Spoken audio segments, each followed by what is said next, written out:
special meeting, and this is done via teleconference, the Zoom webinar. And for the audience who are who intend on joining us and making public comments, there are specific instructions on the meeting agenda this evening that can be found on the city website for you to sign in and to participate in the live comment sections. So calling the meeting to order, and Commissioner Plaza, would you lead us in the Pledge of Allegiance, please?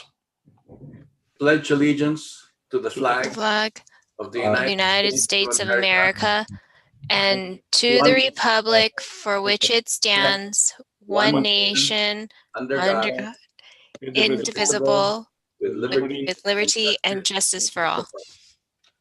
Thank you, everyone. And next agenda item, roll call. The Commission Secretary, please conduct the roll call, please. Commissioner Ablaza. Present. Oh, Commissioner Albana. Present. Vice Chair Alcorn. Present. Commissioner Belong. Here. Commissioner Chua. Here. Commissioner Chuan. Here. And Chair Tao. Here. Thank you, you. Ms. Medina. We appreciate it.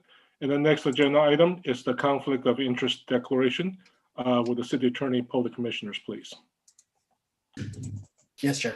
I ask whether any of the commissioners have a conflict of interest on any of the items before you tonight.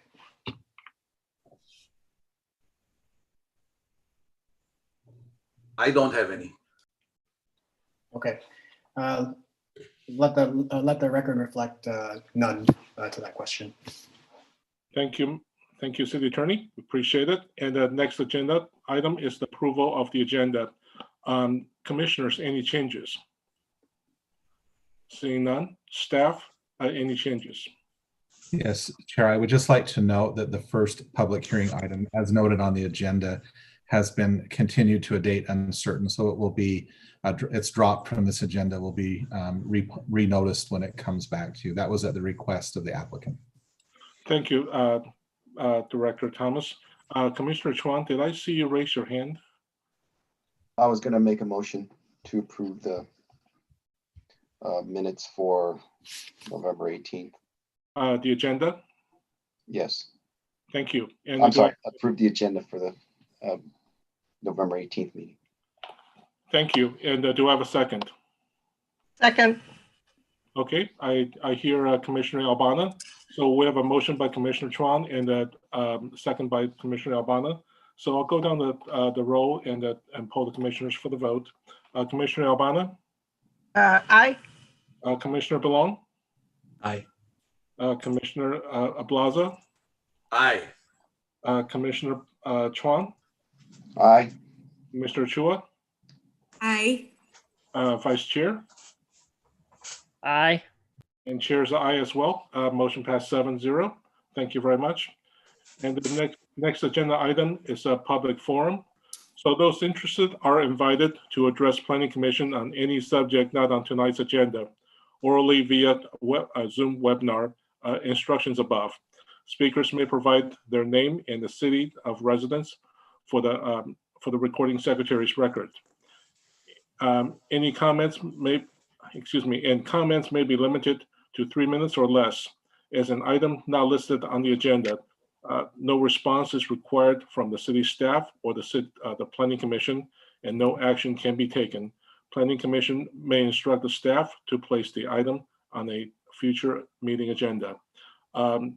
Ms. Medina or IT, do we have any public comments?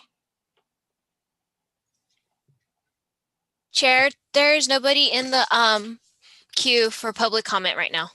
Okay, thank you very much. And we will go ahead and move on to the next agenda items. I'm sorry to interrupt. We skipped over announcements. Did you want to do announcements before? My apologies. Thank you very much. Yes, Chair has a few announcements. And first of all, on behalf of Planning Commission and staff, Chair would like to congratulate Commissioner Chua on her recent election to City Milpitas City Council, and our congratulations. Oh, thank you so much. And just as a clarification, and that Commissioner Chua will continue to serve in the role of the planning commissioner until such time of her swearing in to the City of Milpitas City Council. And at that point in time, her functions and positions with the planning commission shall be discharged. Ms. Albana, did you have a comment? I saw a raised hand. Oh, I wanted to, make a comment regarding a suggestion with regards to, when some of the department personnel come together for the meeting. Yes, Commissioner Albana, that will be the next announcement item. Okay. So I will go ahead. I'll go ahead. Make a notation of your speaking time. Okay. So on the next announcement item from the chair is the chair would like to experiment on an experimental basis, change up the process a little bit for this evening's meetings and also for meetings in the foreseeable future. This is in reference to many public hearing items. We have the senior city staff on the standby, waiting for comments or questions from the commission.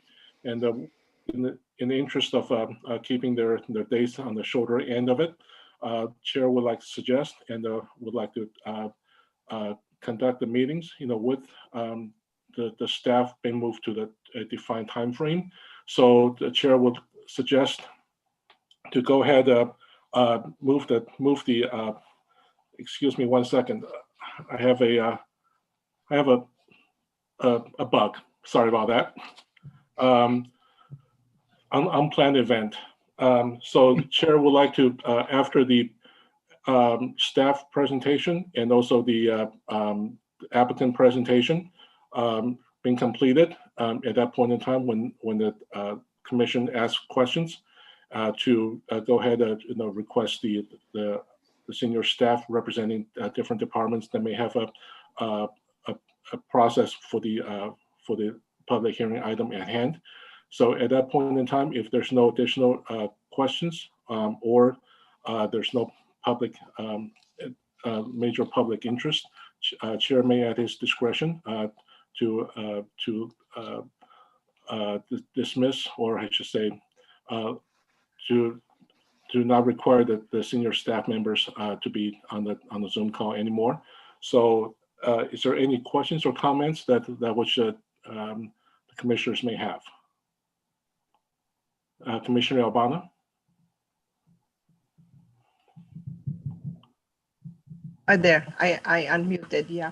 So I was kind of wondering, because I know last time there were so many, and it depends what the topic was.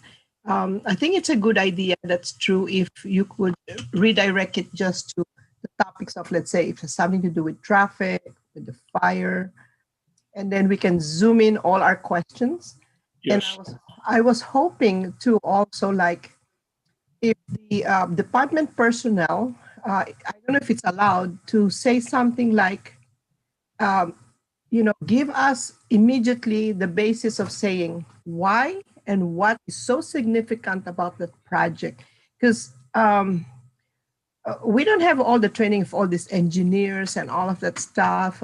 But if they says this is the why and what impact it could have, and then that way it could somehow persuading, but it's just saying this is on the basis of facts, that this is why it's so significantly positive, this project, what and why, and what it will impact the community.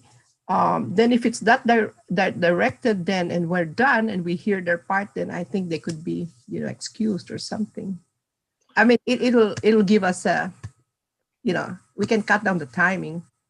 Absolutely, appreciate your comment. And just for your information, if it's an item that has some significance, say for example, traffic impact, for the project, we may request, say that the gentleman, the staff members in charge of the city traffic, to remain behind until we were able to, to further elaborate on the questions. And any other commissioners have any comments? Okay, seeing none. And the third announcement from the chair is that the chair has had previous meetings and phone conversation with the applicant of the public hearing, the second public hearing item this evening. And so I just want to do that disclosure. Thank you very much. And so without further ado, Commissioner Chuan, you have a comment. Same. Thank you, Chair Tao. Same comment as you had. I have in the past have also met with the applicant. Thank you, Commissioner Chuan. Any other commissioners? Commissioner Chua. Thank you, Chair Tao.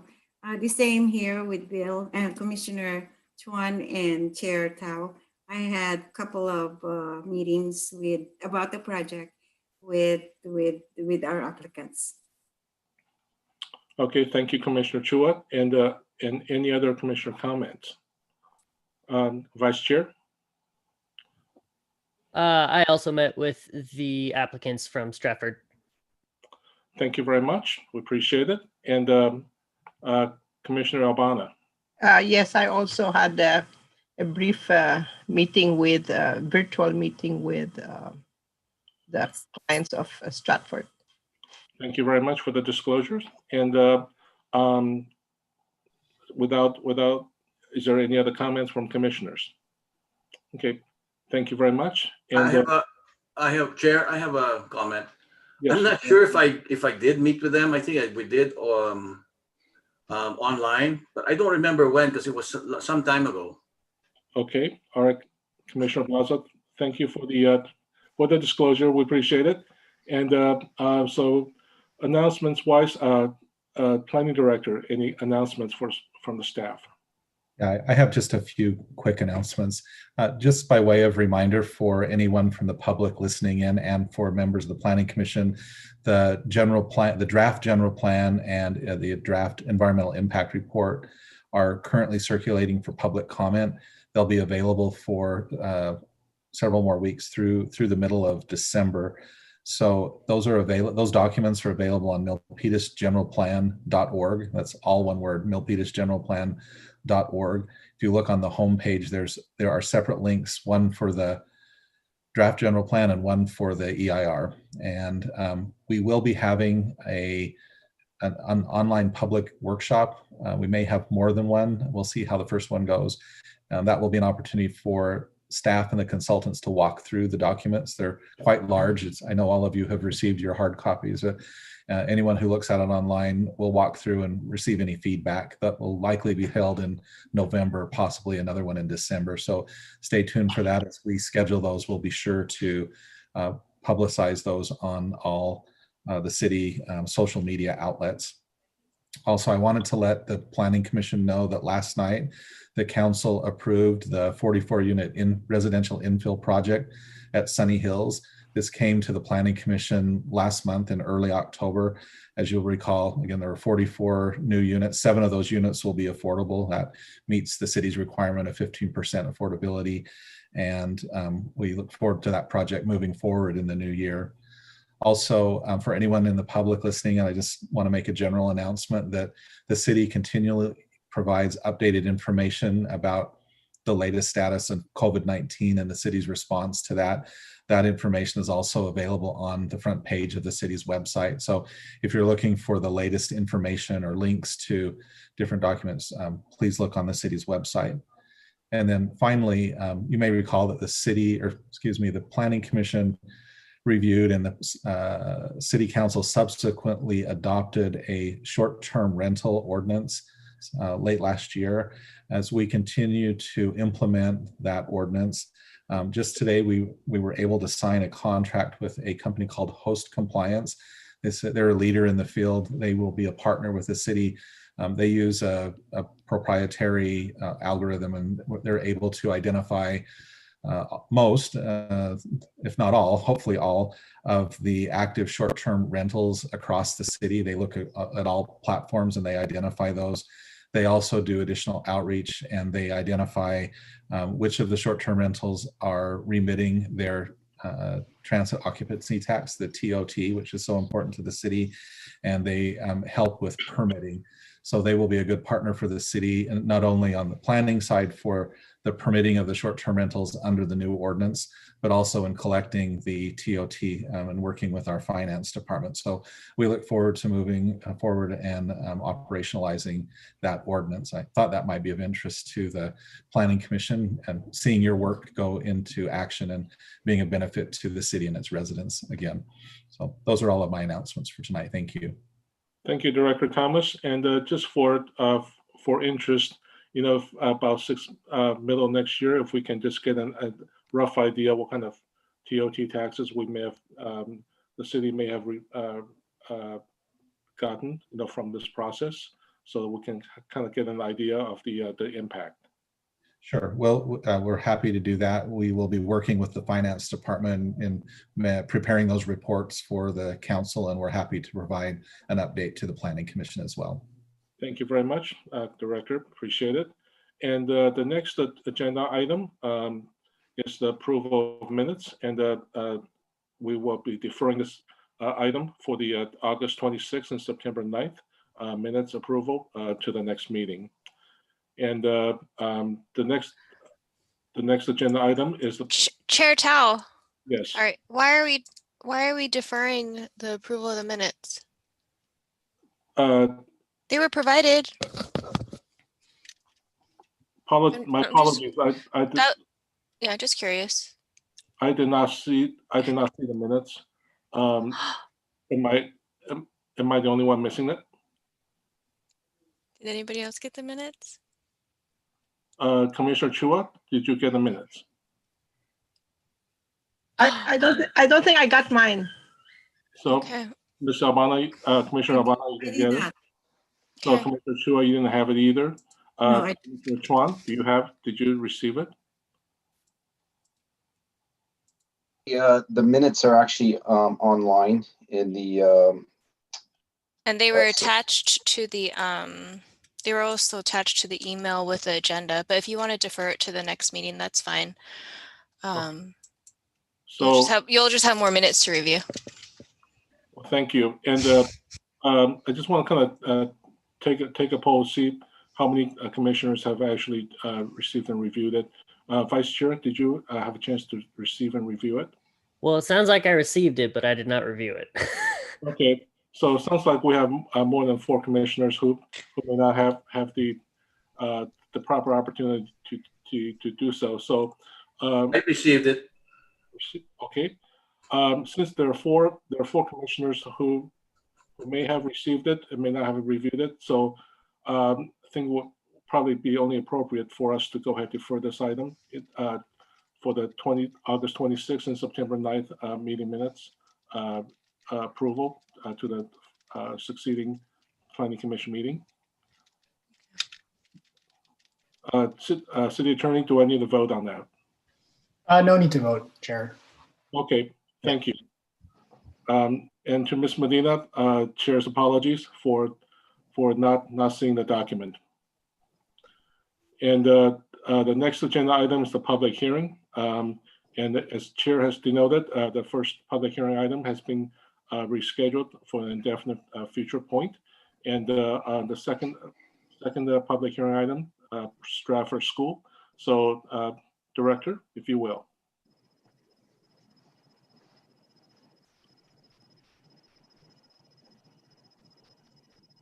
Ned, you need to unmute. Thank you. I'm going to pick up on Commissioner Albana's question, and we usually do this at the end of the presentation, but I think I'll do a quick introduction of some of the people who are here for this item tonight. We have Mr. Patel, who is the architect for the project. Also, Mr. Sean Morley, who is representing Stratford Schools. And Kelly Woods, I'm sorry, I don't recall, are you here for this project or for the Parks and Rec Master Plan? I'm here for this project. That's what I thought so. So yeah, let me also introduce Mr. Kelly Woods. I apologize for so we also have several staff members who are here in addition to planning staff. Of course, we have our associate planner, Lillian Van Hoa, who will present the staff report. Also our planning manager, Jessica Gardner. We have Steve Chan here from our Engineering Transportation Department. Also Jaime Garcia from Fire Safety, and Albert Zamora also from Fire Safety, and Bill Tott is here from the Building Department. And we have Lee Hakim also here from Engineering. So, and he's here for the later project as well, or one of the later business items. So with that, let me tell you our item listed, our only public hearing item for tonight is a request for a conditional use permit and a minor site development permit for operation of a new private elementary school. This of course will be operated by Stratford Schools, a long time fixture in Milpitas. This is located at 25 Corning Avenue, which is in the Midtown specific plan area. And as I mentioned, our associate planner, Lillian Van Hoa, is here to present the staff report. So I'll turn the time over to her for details about the project. Thank you, Director Thomas, and good evening, Chair, Vice Chair, and Commissioners. The item before you tonight is a conditional use permit to permit a new private elementary school known as Stratford School, and minor site development permit to allow for exterior alterations and a building addition to the existing building. Next slide, please.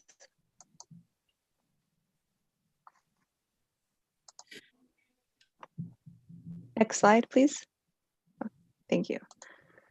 To restate the application scope in greater detail, the applicant is requesting a conditional use permit to allow a new private elementary school and to make exterior modifications to an existing 30,000 square foot building, including a 2,383 square foot building addition, changes to the building's facade, external play areas, parking improvements, and other associated site improvements at 25 Corning Avenue in the Midtown specific plan area.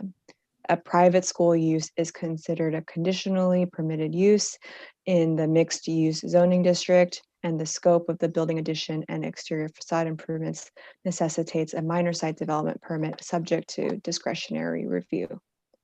Next slide, please. Here we see the satellite view of 25 Corning Avenue outlined in red. Next slide, please.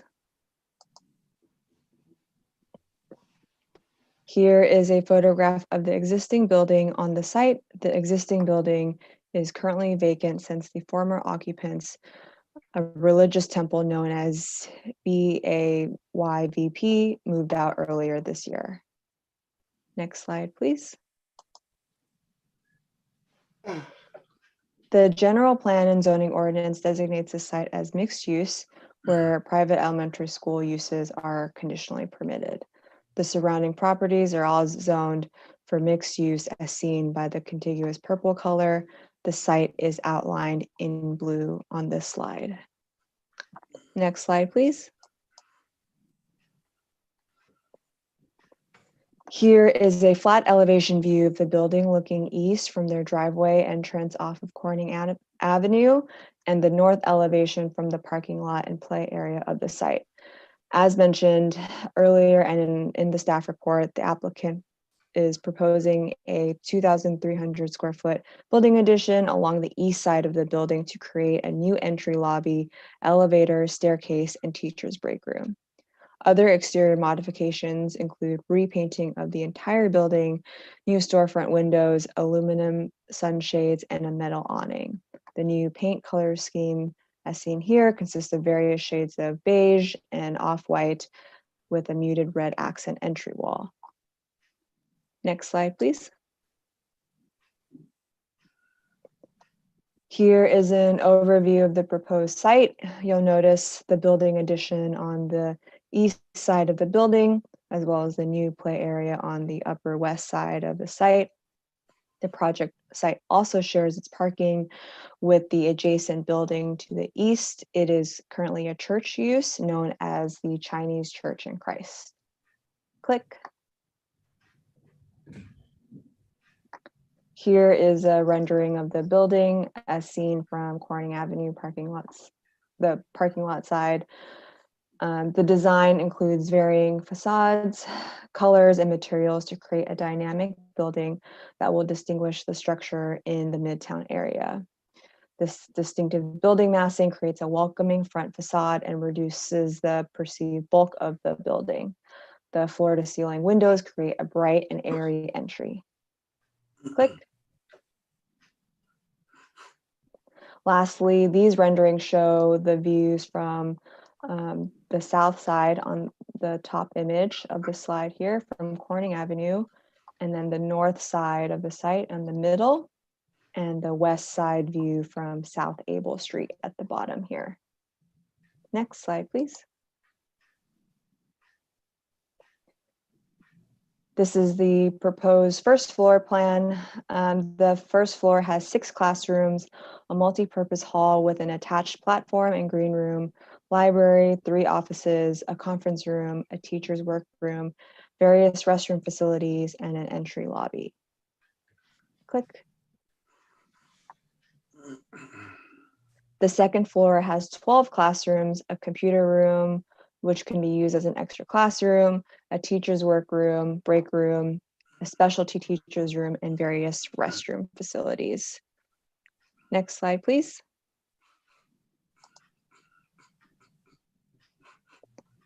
The school will have a maximum enrollment of 576 students, comprised of kindergarten through 5th grades. The school will have up to 30 teachers and administrators on site at any given time. The proposed hours of operation are Monday through Friday, 7 a.m. to 6 p.m. And the school will also offer a morning and afternoon extended day programs. The morning extended day program runs from 7 to 7:45 a.m. The afternoon extended day program runs from 3 to 6 p.m. This program offers outdoor playtime, homework time, organizes arts and crafts projects, and a variety of science, technology, engineering, art, and math activities. Other Stratford campuses have 7 to 10% of their students enrolled in the morning program, while 60% of their students are enrolled in the afternoon program. They anticipate a similar percentage of participants in the program at the proposed campus. The pickup and drop-off activity will always be managed by a security guard. The security guard will monitor the flow of traffic to ensure safety and compliance with the arrival and departure procedures for students. Parents will not be able to leave their vehicles unless they are picking up their student from the afternoon extended day program. This requires the parent to park and sign out the child before departing. So no queuing will occur during the 3 to 6 p.m. timeframe. Next slide, please. Here's the proposed circulation plan. Parents will be instructed to enter the site via the driveway off of Corning Avenue. They will circle through the lot in the dedicated stacking lane as shown here until they are directed to pull forward into the 9 designated unloading spaces. The security guard will direct cars forward to exit the school grounds, and the next group of 9 cars will pull forward into the stacking lane, from the stacking lane. And this process will continue until all cars are unloaded. For departures, parents are provided placards with their child's name and room number. Parents will be instructed to place these placards on the visor of the vehicles for easy viewing. School leaders and teachers will be positioned at each loading space to help load children into the appropriate vehicle. One school leader will also use a walkie-talkie to walk around the stacking lane and relay names of students to the waiting area so that the students to be picked up are lined up in order and escorted to the right loading space. The security guard will direct the loaded cars forward to exit the school grounds so that the next group of 9 cars can pull forward from the stacking lane. And this process will continue until all students have been picked up. Next slide, please. This table and attachments C, D, and E of the packet outline the sample schedules and arrival and departure times for the students. As you can see, the arrival and departure times are staggered for those students who are not enrolled in the extended day program between 8 and 8:30 and 3 and 3:30 respectively. Click. Click again. The project is in conformance with the zoning ordinance's parking standards as seen here on the second table. The project has more than enough parking spaces for its proposed use. That said, the project site and the adjacent site previously entered into a shared parking agreement pursuant to use permit number 958, while both the previous church use and the adjacent church use operated under the assumption of shared parking. The shared parking agreement was never legally recorded. Although the project has adequate parking to satisfy their off-street parking requirements based on the proposed new use, the project applicant will continue the shared parking agreement with the adjacent site. The project has been conditioned to record a public easement dedication and a shared access easement. The applicant will also record the shared parking agreement during this process. Next slide, please. The Milpitas Police Department reviewed the project and prescribed several measures to ensure the safety and security of the overall site and its occupants. All are included in the resolution as project conditions of approval. Conditions address such matters as high definition video surveillance, adequate exterior lighting, posted exterior site signage to discourage trespassing and loitering, and filing emergency contact information with the police department. Additionally, the outdoor play area is fenced off from the parking lot and able street driveway at all times. Next slide, please. The project is exempt from further environmental review under CEQA guidelines sections 15301, 15332, and 15183. As proposed, the project includes a conditionally permitted private school use within an existing facility in an urbanized area and a minor site development permit to facilitate the building addition and exterior facade improvements. The project is consistent with the Milpitas General Plan, Zoning Ordinance, and Midtown Specific Plan, and there are no circumstances present that would require a subsequent environmental impact report or negative declaration. Next slide, please. Staff provided public notice for the application in accordance with city and state public noticing requirements. The city published a public hearing notice in the Milpitas Post on November 6, 2020, and sent notices via mail to 476 residents and owners within 1,000 feet of the project site, and a sign was posted on the project site. Additionally, while not noted here, there's an online public forum page for this project on the city's website. The applicant sent out mailers and flyers highlighting the project to residents and owners twice over the course of the year. As of this evening, staff has received 4 public comments sent to the commissioners as an additional attachment to the packet, and they are all in support of the project. Next slide, please. Staff has confirmed that the project meets the findings associated with a conditional use permit as set out in the Milpitas Municipal Code. These findings have been discussed in the staff report and are addressed in the resolution. Next slide, please. Staff has also confirmed that the project meets the findings associated with the minor site development permit as set out in the Milpitas Municipal Code. These findings are detailed in the staff report and addressed in the resolution. Next slide, please. Staff recommends that the Planning Commission open and close the public hearing and they adopt Resolution 20-023, approving conditional use permit number UP 20-0002 and minor site development permit number MS 20-0141, subject to the conditions of approval. This concludes staff's summary of the project. I'd be happy to answer any questions. Representatives from Stratford are here as well, and they have a brief presentation to make as well. Thank you. Thank you, Ms. Van Waal. We appreciate your presentation. And the applicant representative, would you like to make a presentation as well?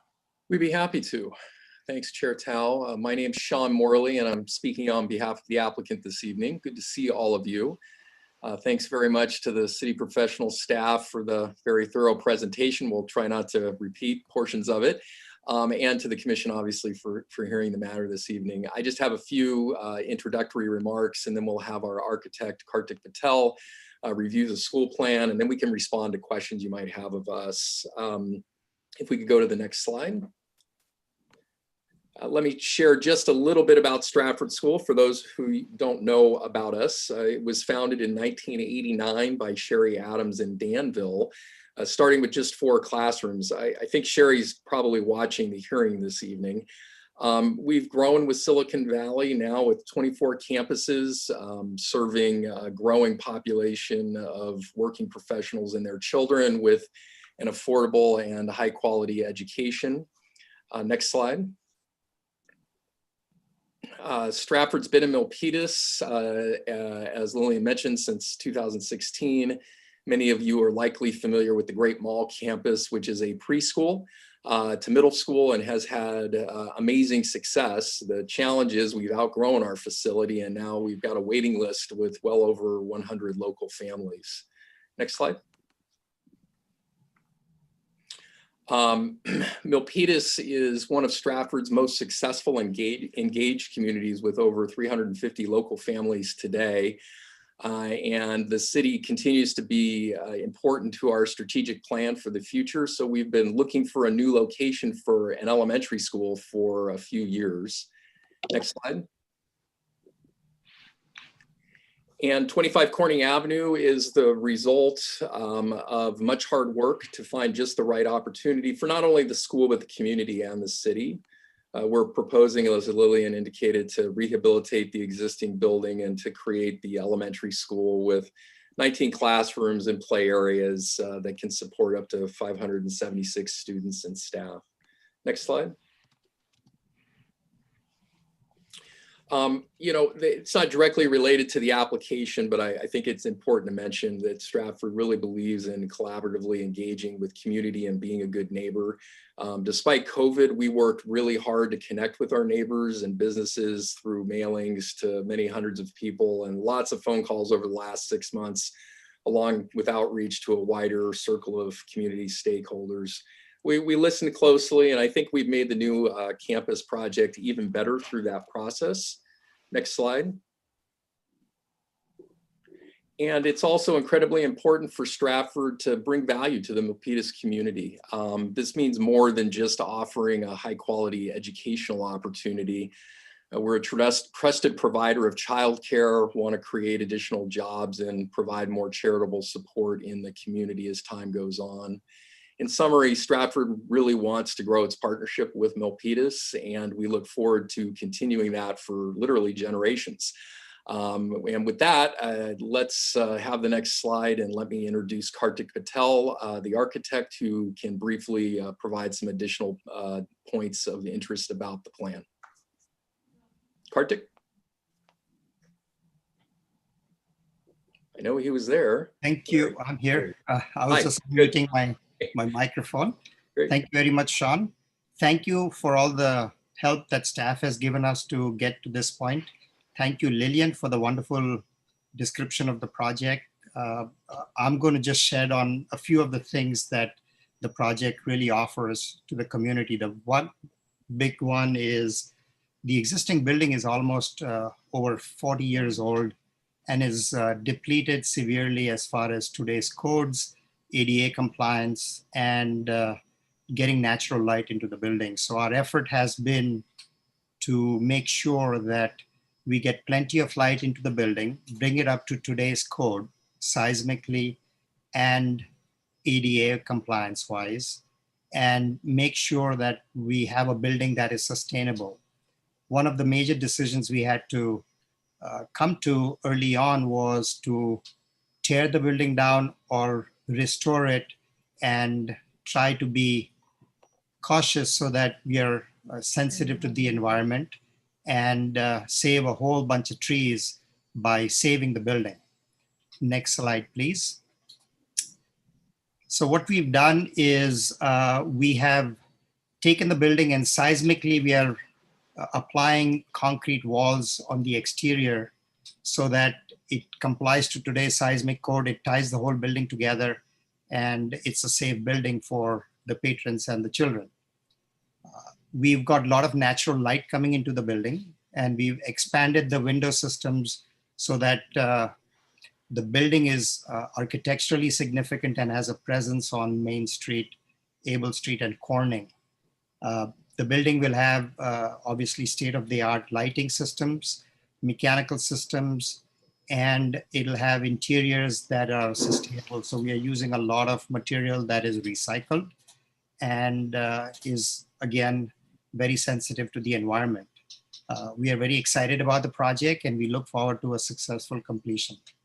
Thank you very much. And with that, we'd be happy to answer any questions you may have. Thank you, Mr. Patel. We appreciate it. And with that applicant's presentation completed, we'll try out part of our new process in terms of focusing the discussion at the beginning, towards each department. And so with that said, commissioners, I think we'll probably start with the fire department this evening. So I'll go ahead and call out the commissioners, and with respect to any particular questions to the Milpitas fires, the gentleman at hand. So Vice Chair Alcorn, do you have any questions for the fire department? No questions. Just confirm. How you doing? I see you over there. I haven't seen you in a while. Yes, sir.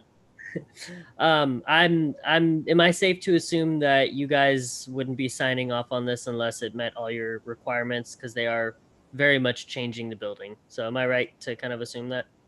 Absolutely, yes, sir. The big thing for this building is because it's changing classification and changing use, the educational component as well as the daycare.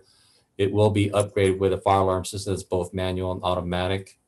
And that's going to be a key component to this building to make it safe, so that there's immediate notification for all the children, as we know, so that when they get notified that there is a general alarm, they can evacuate accordingly. So it's a huge upgrade from that standpoint. So all the latest fire protection requirements under the California Fire Code will be applied. Perfect. And do you have any extra comments about the building, or any question or any concerns, or any praise for it or anything like that? Well, we've worked in the past with Mr. Patel, and he has puts out some pretty good design. So we're I think the city of Milpitas and the community at large is very, how would you say, very honorable to get this type of architecture. So we really appreciate his design. So again, thanks to the Planning Commission, thanks to Mr. Patel, the architect of record. This is going to be a good element for the city of Milpitas. So we really appreciate it. And you're probably happy he's pulling out all that old electrical and all the old technology in there and replacing with all brand new stuff. Well, we want to keep the kids safe, and that's most important, especially in these times. So that's really key. So we're really appreciative of all the new stuff that's coming into this building. All right, perfect. Chair, that's all I got. Thank you very much. And Commissioner Ablaza, I'll be coming to you, and I'll be sequentially calling down. Thank you very much. Commissioner Chuan, do you have any comments or questions for Chief? Actually, I don't. I think all the statements he made during Vice Chair Alcorn's brief questions and regarding the comments, I think they were pretty clear to me. Thank you very much. And Commissioner Chua, do you have any comments? Yes, I echo what Deputy Fire Chief said. When I saw the design, I really got excited because it's contemporary, it's streamlined, it's clean, it's dynamic, and I just seeing like envisioning how it's going to look like in that area. It's really wonderful. It's an upgrade. It brings the whole neighborhood up to a level that we haven't seen in a while. So thank you, Deputy Chief Tamora, and also to Mr. Patel for a wonderful design. Very well. Thank you so much. Thank you. Thank you, Commissioner Chua. And Commissioner Blaza. Fire Chief, will there be additional fire exits in the second floor? They typically are. They have to meet the minimum requirements under the code, and if there's anything above and beyond that, that would be icing on the cake. But I believe that Mr. Patel has made sure that the egress system is compliant, but maybe even providing more so that the children are safe when they need to egress the building. Okay, my second question would be, because there would be a second floor and you know how children are going up and down the stairs. Will there be non-slip stairs? Typically there should be. I mean, obviously the surfaces will be slippery, as we all know from the past, even in our days when we were in elementary school. But it would be important to ensure that the safety of the kids when they do egress are not going to slip and fall all over the place. Okay. And I have a question on the parking, but then I don't know if Fire Chief will be able to answer it. The number of employees, will there be enough parking space for all the number of employees that will be coming to the school? I'll defer to the planning department on that one. Okay, so since we're on the subject, Ms. Van Wall, would you be able to respond to that? Yes. So based on table number 6 in the staff report and what I presented within my presentation, there is enough parking for the employees and the use. So our off-street parking requirements in the code for an educational institution is 1 space per classroom plus 1 space for every 240 square feet of office.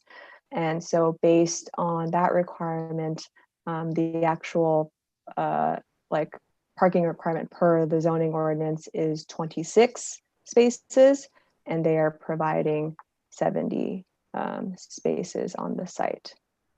Okay, I have one last question. What was the reason for the CEQA exemption for the school? Can you elaborate on? You said that there was no need for a CEQA, that CEQA was exempted for the school?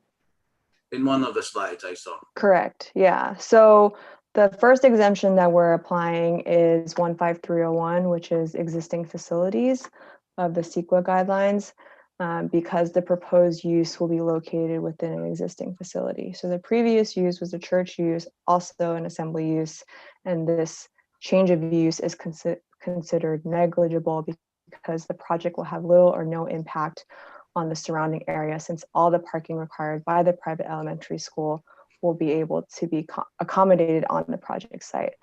And additionally, the building addition will not result in an increase of more than 50% of the floor area of the structure before the addition, which is one of the thresholds for making that CEQA exemption.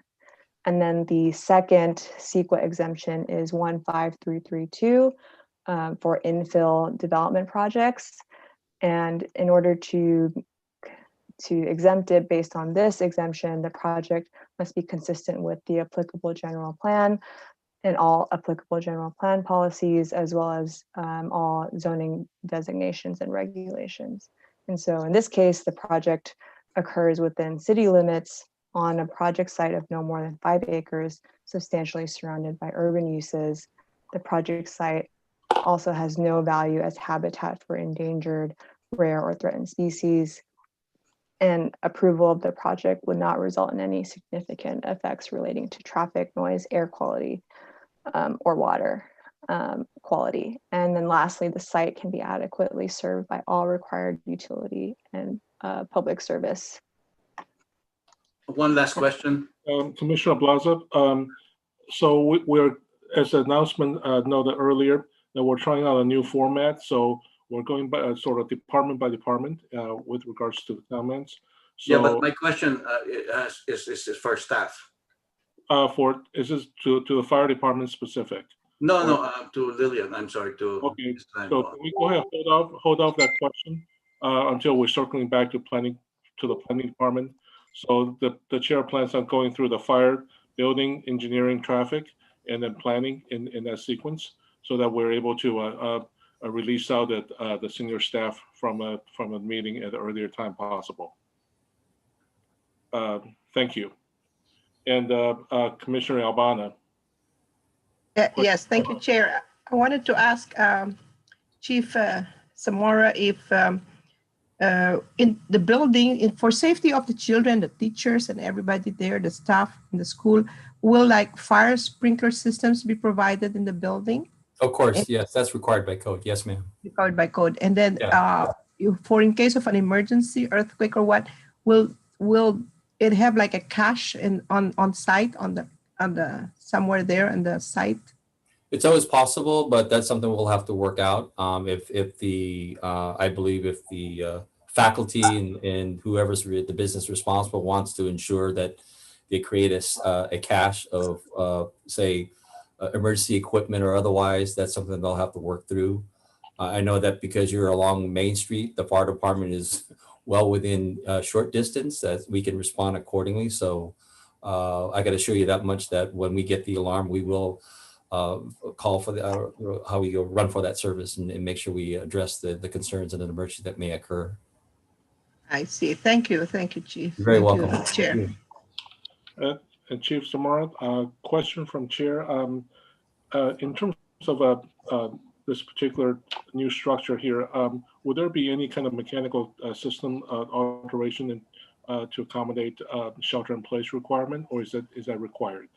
That is not a required because you're not in the what we call the heavy industrial zone. So there's no toxic gas facilities, if you will, within that area or within 1,000 feet. So because it's zoned the way it is right now under planning, it would not fit that prerequisite. So we're good in that end, Chair. And the prevailing wind is also carrying so that the heavy industrial zone is downwind from the prevailing wind direction. Is that correct? So Milpitas is traditionally a southeast prevailing wind. So a lot of the hazmat facilities are going to be towards the east. So if there was anything to occur, they would be bypassed essentially just because they're not in the direction of where the wind would be blowing, in this case, southeast direction. Thank you. And in terms of the fire code design tool, is that going out to the 16 or 19 code fire code? It'll be under the 2019 California Fire Code as well as our local amendments. Okay, all right. And I think that's all the questions I have for you, Chief. And the commissioners, as an open field to all commissioners, any additional questions for Fire Department and Chief Zamora and Assistant Chief Fire Marshal Garcia? Any other questions? I had a question through the chair. Yes. Chief Zamora, I noticed on in one of the renderings on South Able Street, it looks like there's an opening and it looks like they're going to build a playground on the back side of the school. Is that opening there for emergency access only, or does it have to be there? Is there some kind of requirement for, I guess, access to the building or to the parking lot? You know what, I'll defer to our Assistant Fire Marshal. He was more in depth with the actual details. So Chief Garcia, if you could respond to that, please. Yes, good evening, Commissioner and Commissioners. I mean, Chairman and Commissioners. Jaime Garcia, Assistant Fire Marshal. Yes, that driveway on the northwest area of the property, that was originally designed from the previously existing two buildings. And what we wanted to do is keep the maximum flexibility through that property so that the fire department has the option to open up those gates through the basketball courts and be able to access the adjacent property as well as the north end of this property, which is the new school, in emergency cases. But we will keep it closed for the safety of the kids throughout all days and hours of operation. We have kind of the same concept at the Great Mall Stratford School, and it's been working well. I mean, when we do the annual inspections, we check for that to make sure that those gates are safely locked and kept in place like they should be. Thank you, Assistant Fire Marshal. Commissioner Balam, please. Thank you. That's all I had, Chair. Thank you. And Fire Marshal Garcia, in terms of if in the event of doing the pickup or drop off hours, there's an emergency call coming in, which entry points would the fire department or the paramedics be taking towards the school building? Yeah, it is. Obviously, this building is well positioned to where it's got two direct accesses from the street below to the south, and then obviously South Able. And if you take a look also at the ground floor of the building, we have actually requested from the architect to provide a primary entrance and emergency egress out into South Able Avenue. There is an expanded kind of a walkway that we ask them to do and provide through that area. And the building actually is pretty well laid out to where there is a major corridor that runs east to west, being the main entry on the east side. And if you take a look at it across to the west side, there's also some major doors that are adjacent to the multi-purpose room.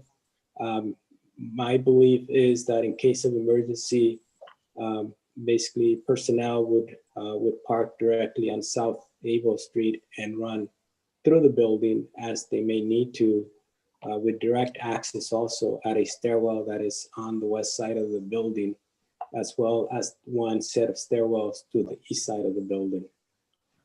So if that were the potential access point, I assume that there will be either personnel opening the doors for fire department, or you have a Knox box that's available to open the doors. Correct. We would ask for basically Knox boxes at every point of entry to that building, including out at the fence area that is gated for the playground. I mean, our ideal situation is to be able to have access at every entry point as easily and readily as possible. Thus, we would have them put the Knox box also on the west side of that main entry or main exit. Thank you, Assistant Fire Marshal. We appreciate your comments. And the commissioners, one last sweep through the commissioners. Any other questions for fire department? Seeing none. Chief Zamora and Assistant Fire Marshal Garcia, thank you very much this evening for participating in the public hearing process. Thank you very much for your time. Thank you for having us. Thank you very much. Appreciate it. Be safe. Thank you. Thank you. And, in terms of for the questions for senior staff, Mr. Bill Todd from the building, Chief Building Official, is here this evening, and I'd like to go ahead and ask commissioners if you have any questions for Mr. Todd. So, Commissioner Albana, do you have any questions for Mr. Todd on the building side? Not yet. I'm thinking. Okay, I'll come back to you. Commissioner Belong, do you have any questions for Mr. Todd? Yeah, so I'm looking at the renderings. You know, the existing building seems like a almost like a block tilt-up building. It's over 40 years old. My question is looking at the new rendering, it looks like square footage is actually being taken away. Is that happening? Because I mean that from the renderings, it doesn't look like it's just, you know, a square formation. It looks like it's has a little bit more detailed, you know. Well, with the addition of the 2,383 foot stairway and lobby, and et cetera, adding on to the, I think it was 30,000 feet. I'm curious to see what you're looking at. I'm not quite understanding what you're looking at, maybe, because it clearly is an increase in the square footage of the building with the addition. So maybe I'm not quite understanding what you're looking at. There was a rendering here. I guess it's on the landscaping and open space design on one of the images here, and it looks like the front of the building here has more of a angled entryway, I would say. And so the addition. Yeah, So I was thinking, oh, so you're adding to the front of the building. You're Correct. not taking, okay. Yes, yeah. No, that's an addition. That's gonna have the new lobby and stairway and second floor areas for break and offices, is my understanding. I had a question too, when we get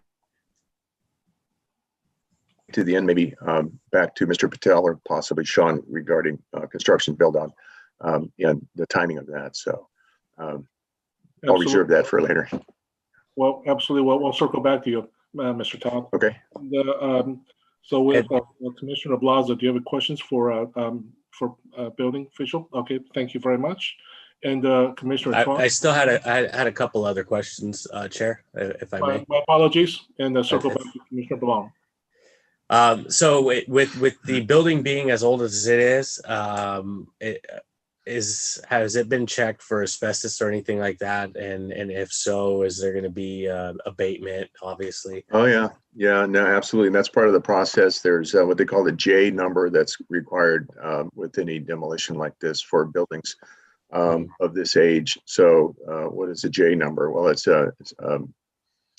something you get from Bay Area Air Quality Management with every demolition that's of this nature, where it's preceding, there's a cutoff, I think it's 1978, where we know almost for certain that there's going to be asbestos or lead-based paint or other things like that.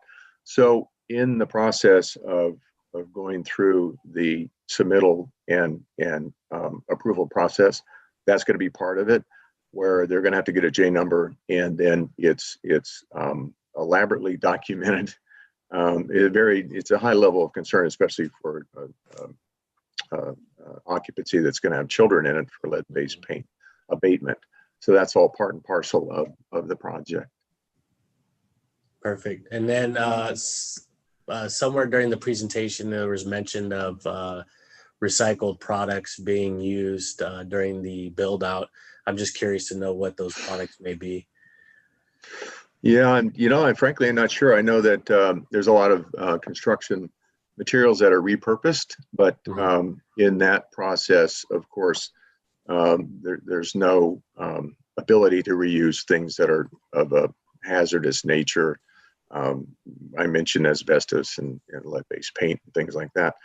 So I'm not sure. That's I'd have to refer back to the architect to see. I haven't really been that intimate with the plans yet, as far as really diving into it to that level. So it's not uncommon to have, which is a great idea, I think, for, generally speaking, for repurposing and reuse of product that is viable and creates accent, or it's certainly not something that you would consider for, like, say, a structural element, but it's more on the aesthetic side.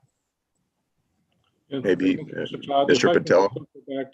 Circle back to Mr. Patel to answer Commissioner Ballon's questions, if he would.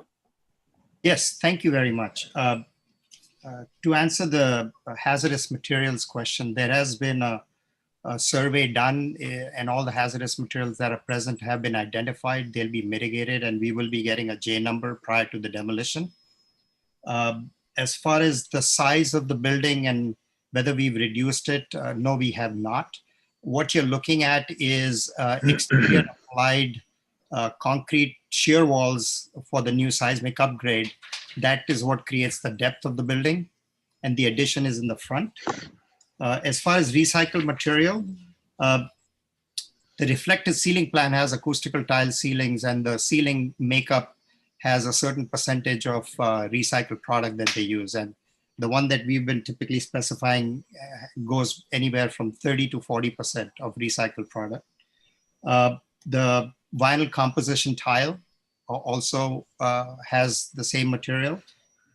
Actually, the structural members, the paralams, are made from recycled product, and same thing for the TGIs. So these are the few things that we've identified right now. We will identify more as the opportunity comes along. Thank you, Mr. Patel. And Commissioner Ballon, other questions for Mr. Todd? No, and thank you for your time. Thank you very much. And Commissioner Chuan?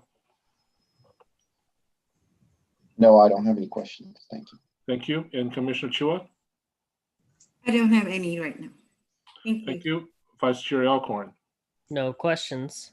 Okay, thank you. And circling back to Mr. Todd, so this is also going to be designed to the 2019 code standards, is that correct?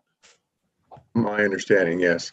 I had a question maybe more directed to Sean, but I was curious if you're going to be asking for like an accelerated processing of submittals.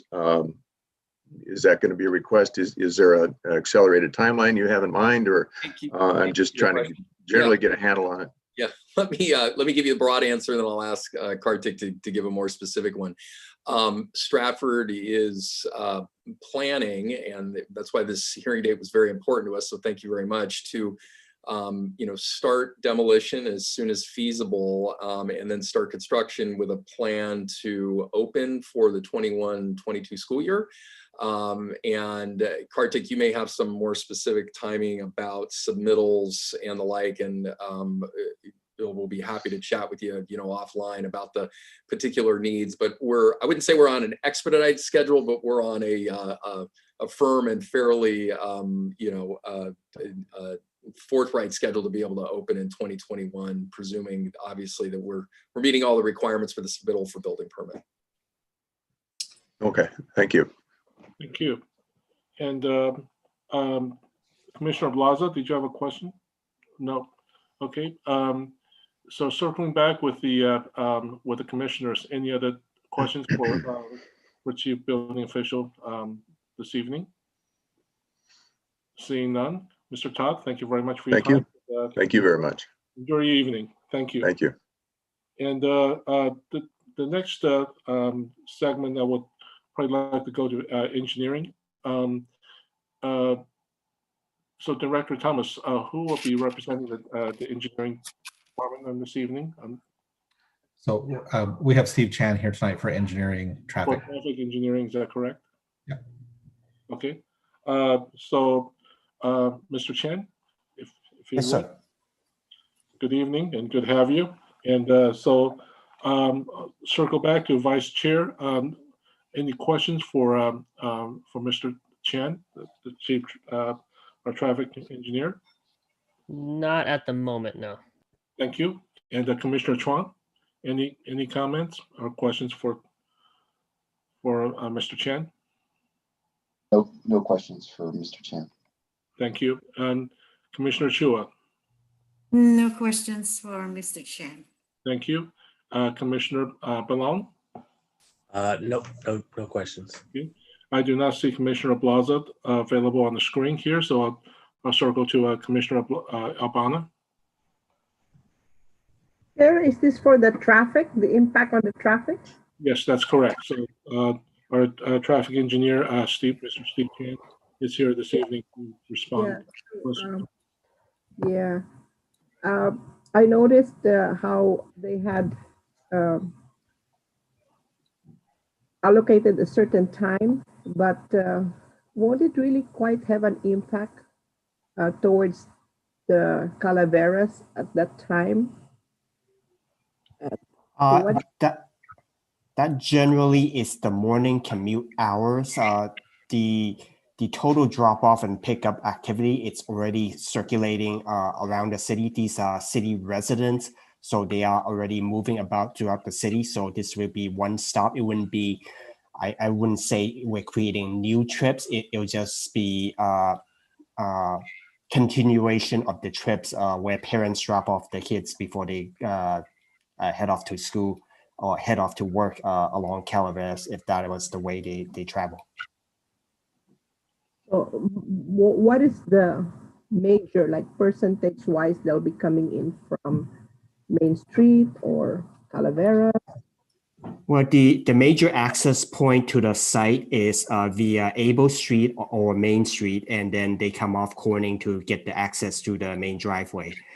So for the site access, you notice that the only entryway and egress is from Corning. So we actually talked to the applicant to dissuade them from using the Able Street existing driveway, because that would cause potentially queuing issue onto Able Street, which is a major commute route. And additionally, we did the same on Main Street, although it's not directly site access to their property. It passes through their neighbors, the Chinese church's property. If they choose to use that, it could impact the bus line along Main Street as well as traffic on Main Street. So the ideal access to the point to the site is Corning. So that is focused on that location, which is a minor connector street between the major Able and Main Street. So as I said, the primary route to access the site is from Able and Corning, Able and Main Street. Yeah, that's good to know because it's kind of ease off. Yeah, that's right. That's cool. Yeah. Yeah. Thank you so much, Mr. Chan. Thank you, Chair. Thank you, Commissioner Albana, and good evening. And so from the answer I'm hearing you from you to Commissioner Albana is that the overall area traffic demand and in terms of the peak hours, it's all consolidated and looked at in detail, correct? Yes, correct. Although a formal traffic impact analysis is not required per CEQA, we did look at the drop-off plan, the amount of traffic, and where the location of the access. In addition, we worked with the applicant on the queuing within the site. The original proposed circulation was a little tight, so we encouraged them to encourage the applicant to work with their adjacent neighbor to allow them access to their neighbor's driveway to queue along that area. So it benefits access for drop-off and pickup activity.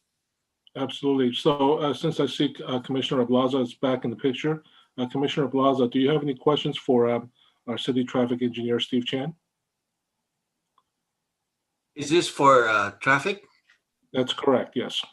Yeah, well, I don't know if anybody's asked this question, but how will going in and out of school affect traffic? Because prior to COVID, that area really had heavy traffic in the morning and the afternoons. As I mentioned, the major traffic route around the proposed Stratford School is on Able Street and Main Street, primarily more on Able than Main Street. Main Street, as I mentioned earlier, has a bus route and it's a single lane, so any queuing onto Main Street is problematic. So we encourage the applicant not to use access point or driveway along Able or Main Street. And the access to the school site is focused on Corning, which is a minor connector street between these commuter routes. And there is adequate queuing within the site to allow parents to queue up within the site and not back up onto the street. So I feel comfortable that with this type of access, it would operate pretty well. Okay, thank you. Thank you. Mr. Chen, it's back to the chair again. And with regards to how the applicant is kind of positioning the security guard, at the entrance to sort of help direct the traffic, do you think we may have a well-intended, but may have inadvertently create a backup along the public right-of-ways? With the security guards at the entry point itself versus kind of queuing in a little bit further? I think it would be beneficial just to keep orderly movement of traffic in and out of the site instead of parent try to cut the queue potentially. So I think it would be a benefit to have someone directing traffic to help parents drop off their kid at the school. So I don't think it's a detriment to the circulation. I think it will be more of a benefit. Okay, and we understand, Stratford has a number of campuses and it's OPRO at handling the on-site and off-site process. So, what we would ask, the applicant is observe the conditions and then make necessary adjustments as they may become needed. Question here for Mr. Chen. Right now, the side entry point and exit point is at the same driveway.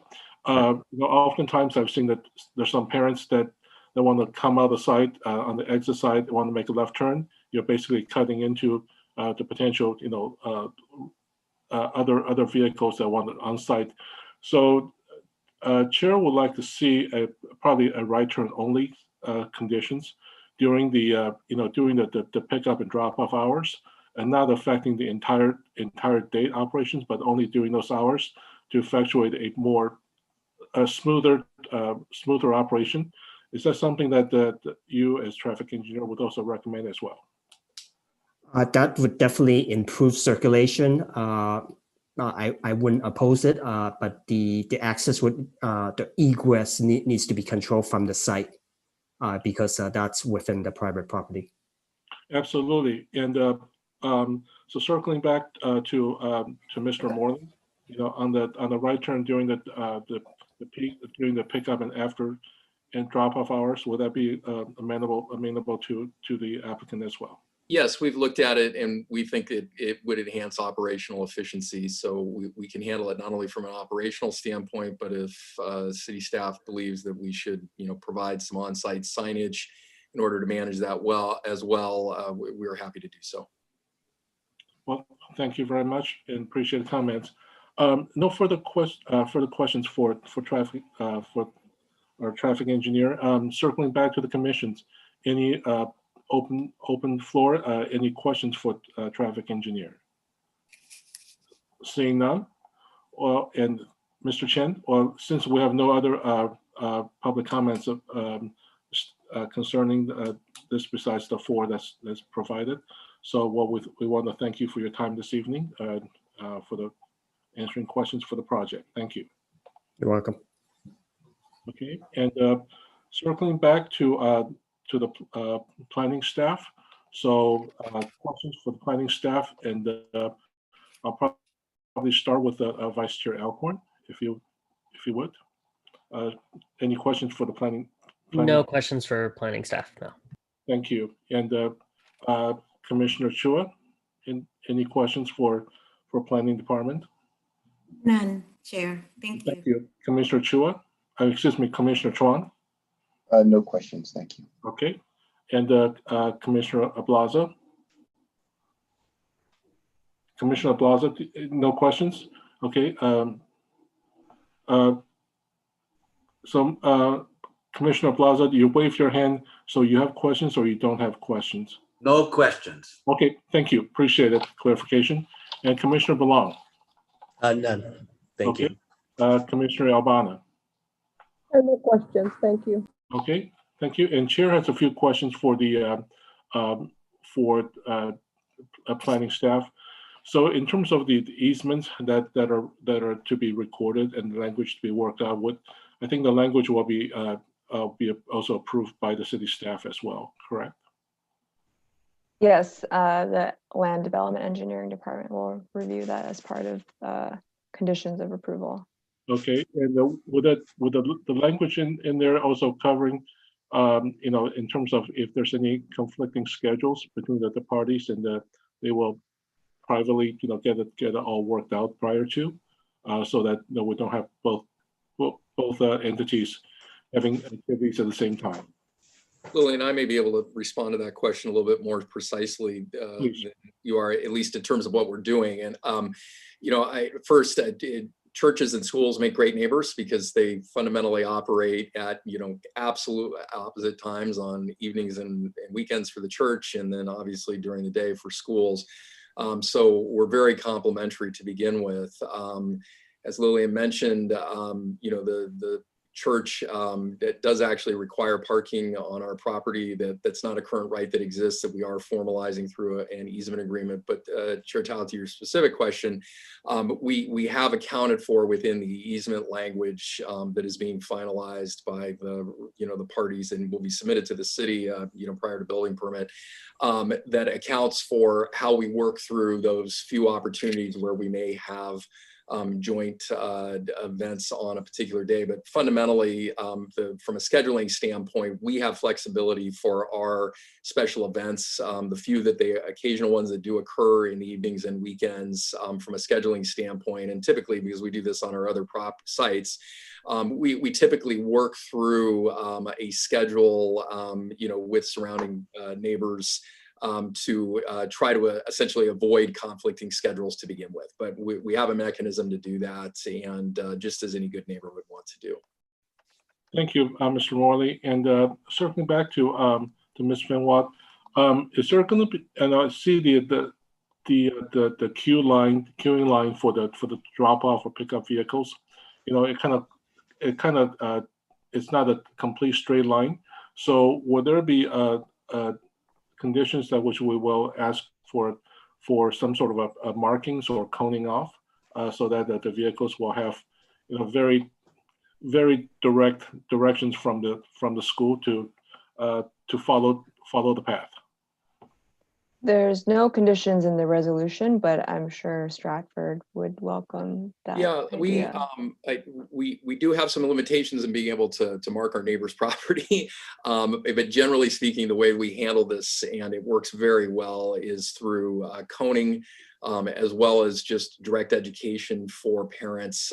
After the first few days of operation, the first week of any school year, is always a little hectic for a number of reasons, not the least of which is new families coming to site. But it becomes a fairly rote process, and we do provide guidance with cones and the like, as well as with staff guiding throughout the process. And it has worked very effectively in that way, and we propose to do the same thing in this instance.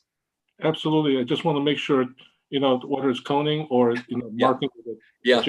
I think it's fair to say Stratford is, after 24 schools, figured out how to do this really well. It can always be improved, and we continue to look at that every year. But it's a well-oiled machine. And the good news is too, from a campus startup standpoint, we won't be at full occupancy on day one. That usually takes a number of years. And so even before we get to the point where we're, operating at, peak, student capacity, we've figured out operational efficiency. So we'll have a little time to do it. And obviously staff will give us some good pointers if we can be doing better.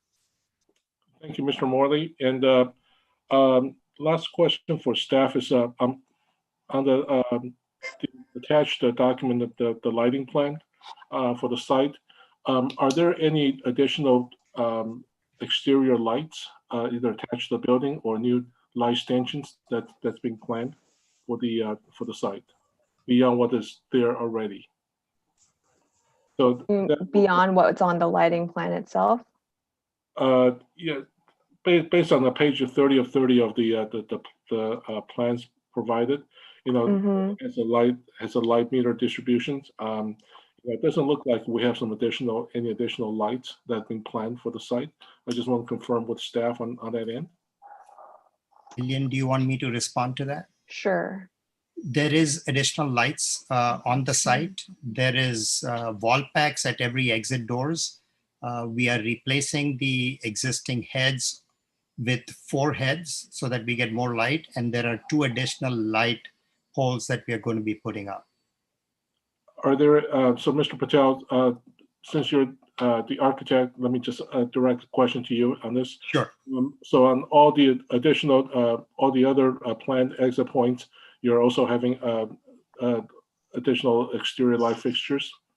That is correct. Exterior wall packs, yes. Okay. On the building. From a security standpoint, are the lights bright enough so that it can also serve as a security purposes during off hours? I think they are. We did a photometrics calculations showing that there's adequate lighting throughout the site.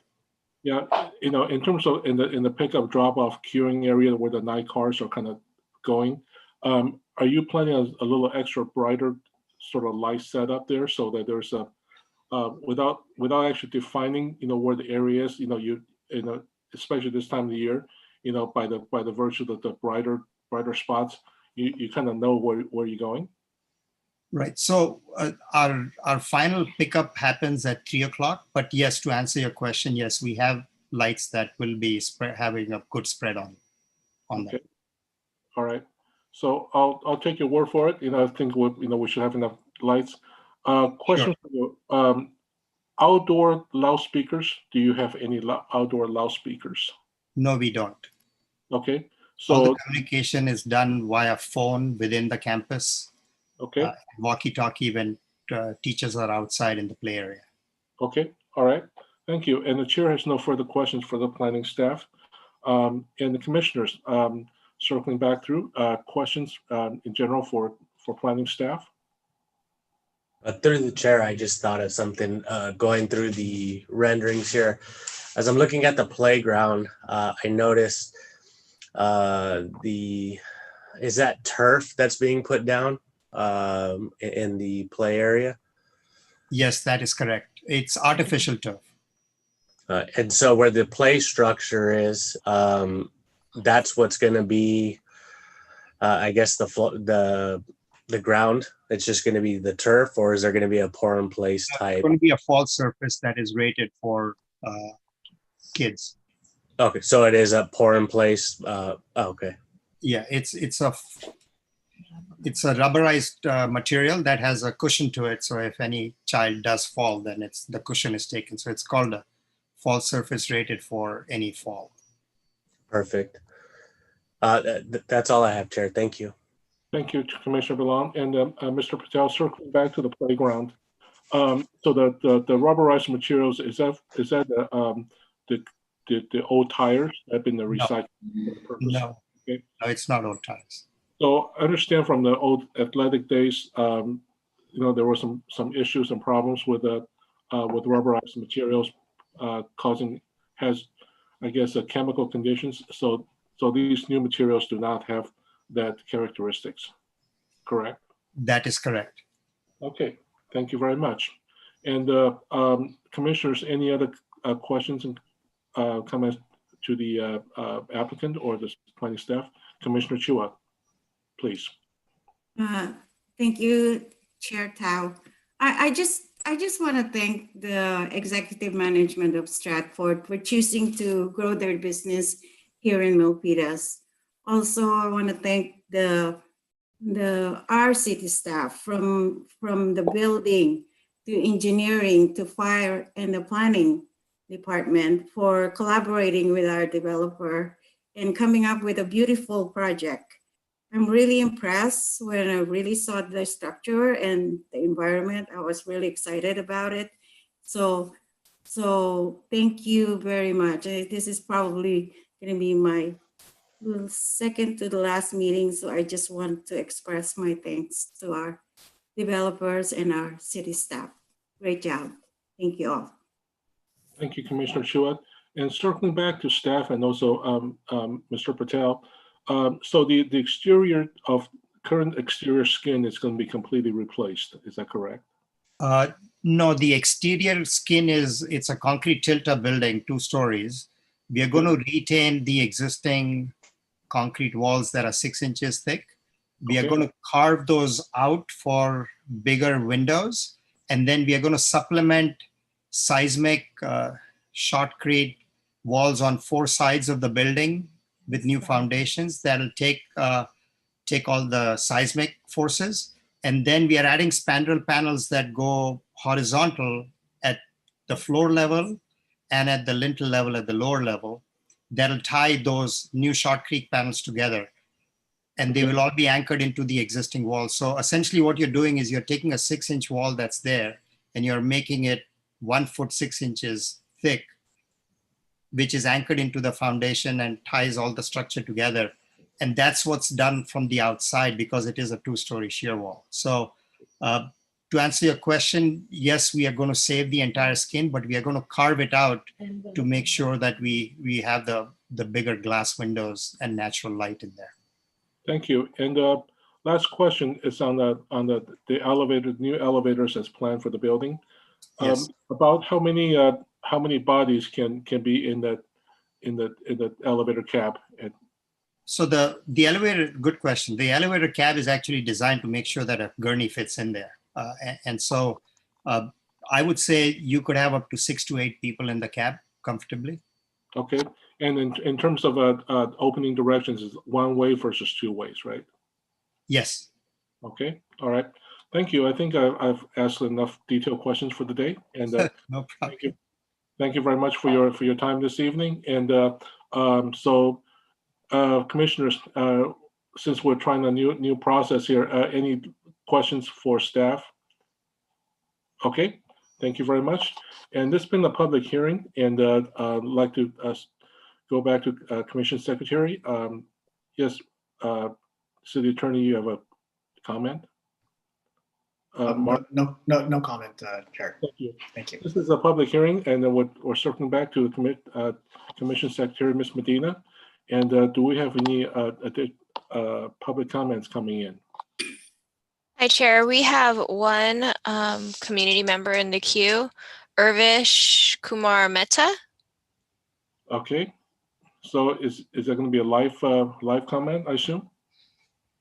Yes, he's called in. Okay. And the timer Thank should you. start shortly. Okay. Thank you. Thank you. Thank you very much, city staff, as well as thank you very much all the commissioners, Commissioner Steve Tao, Chair, and as well as the city attorney. I wanted to mention that with this specific project, sir, this site was earlier a religious site. There was a temple over there. So certain when any new construction that is something to be taken place within the city of Milpitas, it is important to know that what is the history of that particular history of that particular geographical area prior to that. And also I wanted to mention that one of the wise men told me that where there is a religious temple, it is always good to build the place of education, place of a pilgrimage, place of another religious place as well. So certainly, sir, I certainly support the initiatives, and please consider my comment to support this project.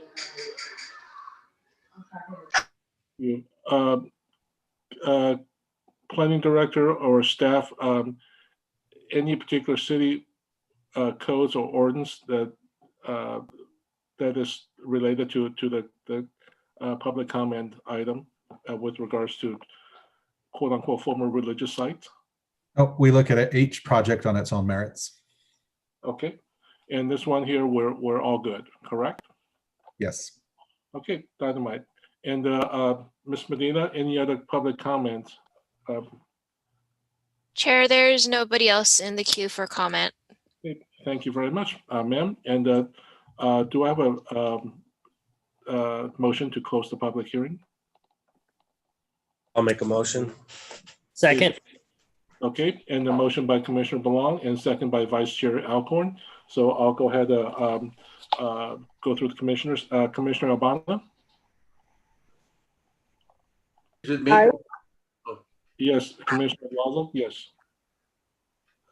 Commissioner Blazo, you're speaking? No, I was asking if it was me calling or... No, I'm Commissioner Albana. Aye. Okay, and Commissioner Belong? Aye. And Commissioner Ablaza? Aye. Thank you. And the Commissioner Chuan? Aye. Commissioner Chua? Aye. Commissioner Alcorn? Vice Chair Alcorn? Aye. And Chair's aye as well. And so the public hearing is closed. And commissioners, comments, discussions? Commissioner Chuan? Yeah, I'd like to make a motion. Please. I'd like to make a motion to adopt resolution number 20-023, approving conditional use permit number UP 20-0002 and minor site development permit number MS 20-0141, subject to the attached conditions of approval. A second. Okay, so we have a motion by Commissioner Chuan and a second by Vice Chair Alcorn. So I'll go through the order of Commissioner Albana. Chair, I think Commissioner Chua had a question or a comment. I'm sorry, Commissioner Mr. Thomas. Oh, I believe Commissioner Chua had her hand raised. She may have a comment or a question. Thank you very much, Commissioner Chua. I thought there was an addendum about the signage, the right turn signage. Did I misheard that one? Chair Tao? I believe we were going to add a condition with the right turn out during certain hours of the day, and we can add that condition if you would like to add that to your motion. Commissioner Chuan, would you like to add that to the motion? Sure. So I'll restate the motion. I'd like to make a motion to adopt resolution number 20-023 approving conditional use permit number UP 20-0002 and minor site development permit number MS 20-0141 subject to the attached conditions of approval and addendum to add a right turn only during the peak hours. Right turn only during peak hours as stated by Planning Director Thomas. Thank you. Do I have a second? Yeah, I'll second that again. Okay, thank you. Chair, real quick, before we go vote and dismiss, I just wanted to thank Stratford for the work that they put in, not only to provide a school, but also to be a community partner and also to be environmentally friendly in the construction process by not knocking down the old structure, you know, keeping the bones of the old building, and giving it a real good facelift. I know that's a very graphic metaphor, but that is definitely appreciated. And you guys probably save money. It helps the environment. It cuts down construction time, and it's just kind of a win all around. So I just want to thank you guys for that, and also just being community partners with everyone. Okay, thank you, Chair. Thank you, Vice Chair. So we have a motion by Commissioner Chuan and a second by Vice Chair Alcorn. So I'll go ahead and start with Commissioner Albana on your vote. Yes. Okay, thank you. And Commissioner Belong. Yes. Okay, Commissioner Blaza. Aye. Thank you. Commissioner Chuan. Aye. Commissioner Chuan did not heat. Yes, aye. Thank you. Commissioner Chua. Aye. Vice Chair Alcorn. Aye. And Chair is aye as well. So congratulations, 7-0 approved. And we'd also like to second Vice Chair's comments, and we appreciate having a good partner in our city, and we look forward to have you in the city in the not so distant future. Thank you very much. We very much appreciate it, and I can't let the evening go by without congratulating Councilmember-elect Chua. We look forward to seeing your term on the council next year. Thank you all very much. We very much appreciate the support and the partnership. Hey, you get no favors. So publicly stated. Thank you very much, everybody. Thank you very much. And appreciate it. And moving on to the next item is new business. Planning Director on the first new business item. Sure. Thank you, Chair Tao. We have two new business items tonight. The first one, our principal planner, Jay Lee, and our consultant, Sam Suter, will provide an introduction or an overview of a project that we're going to be working on they've been working on and will be working on over the next few months. He'll provide the background, but just briefly, the city received a state grant earlier this year, and there's several different projects that are underway, one of which is to complete a development handbook that had been started a number of years ago, but for one reason or another was never completed. And along with that, we're also going to create a toolkit for accessory dwelling units. This will help, both of these documents will help various audiences, but they're intended to help members of the public as well as staff, our elected and appointed officials, and developers to help understand, the development process a little bit better. So I'll turn the time over to Jay. He has a short presentation, and then the purpose tonight is have some discussion if you have any questions, or in particular, if you have any feedback on this document. We're trying to reach out to all the different interest groups that will be users of the document to get their feedback. So turn the time over to Jay and Sam for the presentation.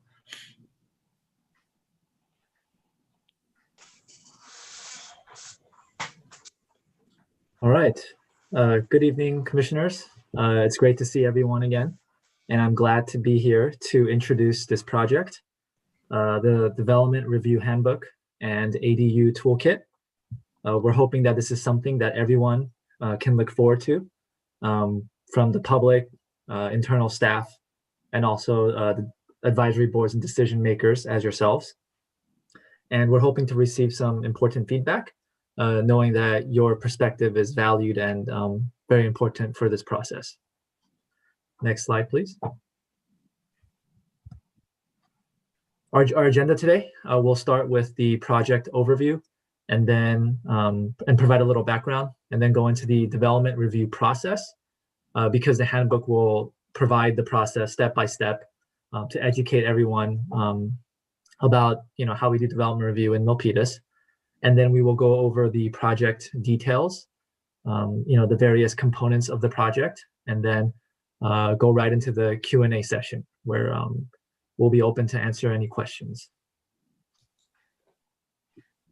Next slide, please.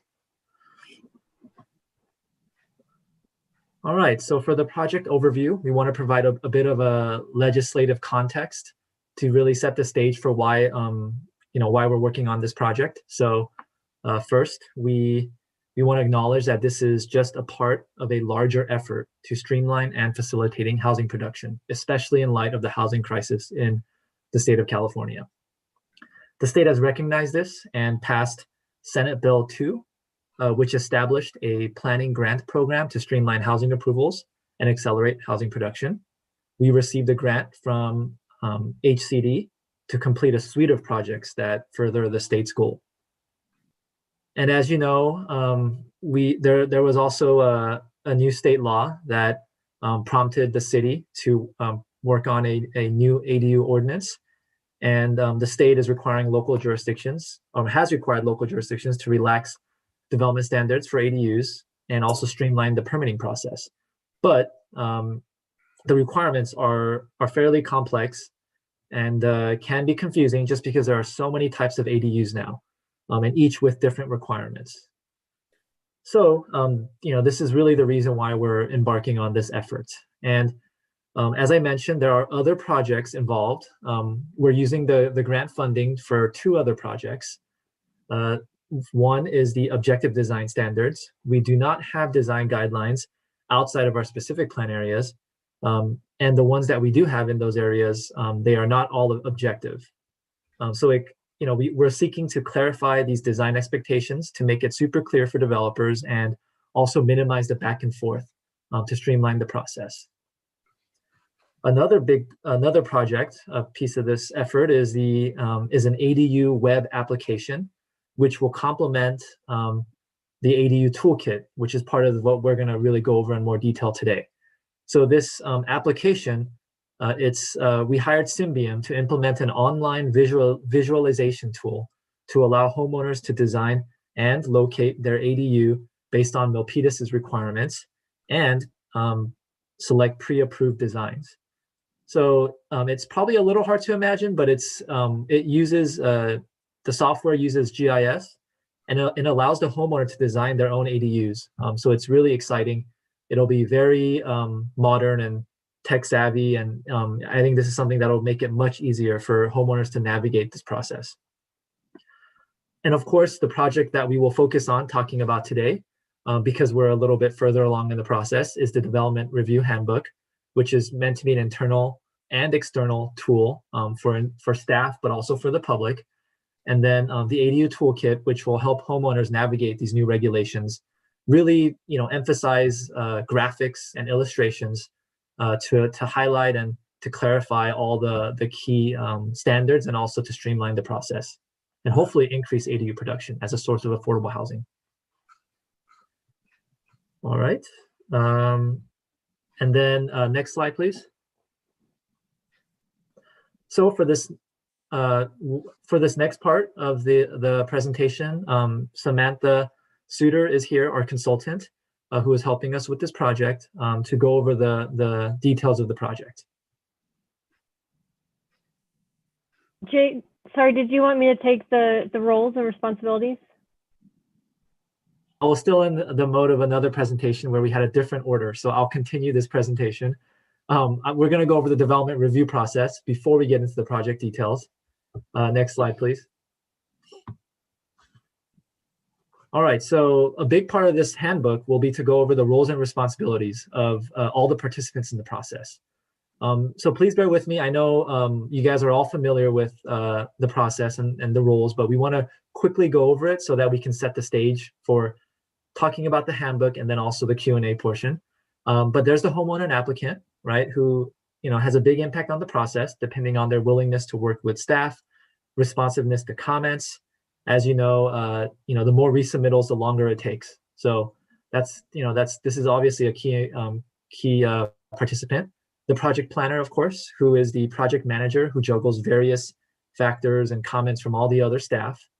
And then we have our other city staff reviewers who we really see as our technical experts, like staff from the fire department, building and safety, and engineering, right? They all review, I would say more so regulations, things that a project must meet. And and of course, because a project must meet all these requirements, it could definitely impact the layout of the project and the design. There's the public, also very important because of course our role as staff is to promote the health, safety, and welfare of our communities. But as we know, the public could either provide support or opposition, and also can have a significant impact, especially for discretionary projects that require CEQA and public hearing. And then of course decision makers as yourselves, who are very important to the process. And of course, staff, we try to communicate some of your concerns and desires to the applicant and make recommendations to make sure that the project can go as smoothly as possible. So the next slide, please. The handbook will also clarify all the different considerations of staff. So you guys are familiar, but there are two, I guess, big types of projects. There are ministerial projects and also discretionary projects. Ministerial projects are ones that are pretty easy to review. If you meet certain standards, you'll be approved. Whereas discretionary projects, as the name gives away, requires a little bit more discretion and judgment on behalf of staff and decision makers. So as you can kind of guess, there are definitely a lot of black and white issues, right, that staff must consider. Things that a project must meet, such as zoning and development standards. For example, which land uses are permitted, whether by right or conditionally or not permitted, floor area ratio, density, setbacks, height, pretty clear cut. And then we have our other city regulations. As I mentioned, we have a lot of other staff who review the various aspects of a project when it comes to design and really look at the project to make sure that it complies with the building code, fire code, engineering regulations, such as C3 stormwater requirements, and other requirements. These are all black and white issues that must be met.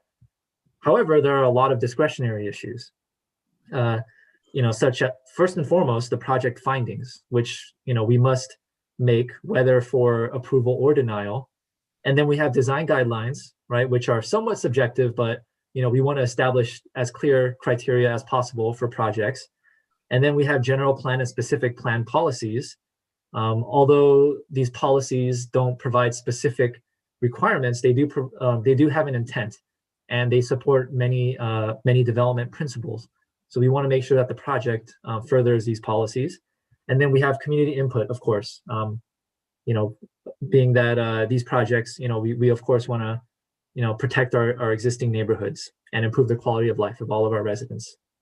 So especially with these discretionary permits, we want to minimize risk and uncertainty for staff, but we have to acknowledge that because of the nature of the process, there is some risk that will exist to some extent. And then the next part of the next topic that the handbook will cover, if we can go to the next slide, it will provide a step-by-step process. Step-by-step, it will provide each step of the development review process, starting with the pre-application phase, where before the application is formally submitted, before it becomes a real application, we want to flag some of the major issues and catch them early on to minimize changes later on.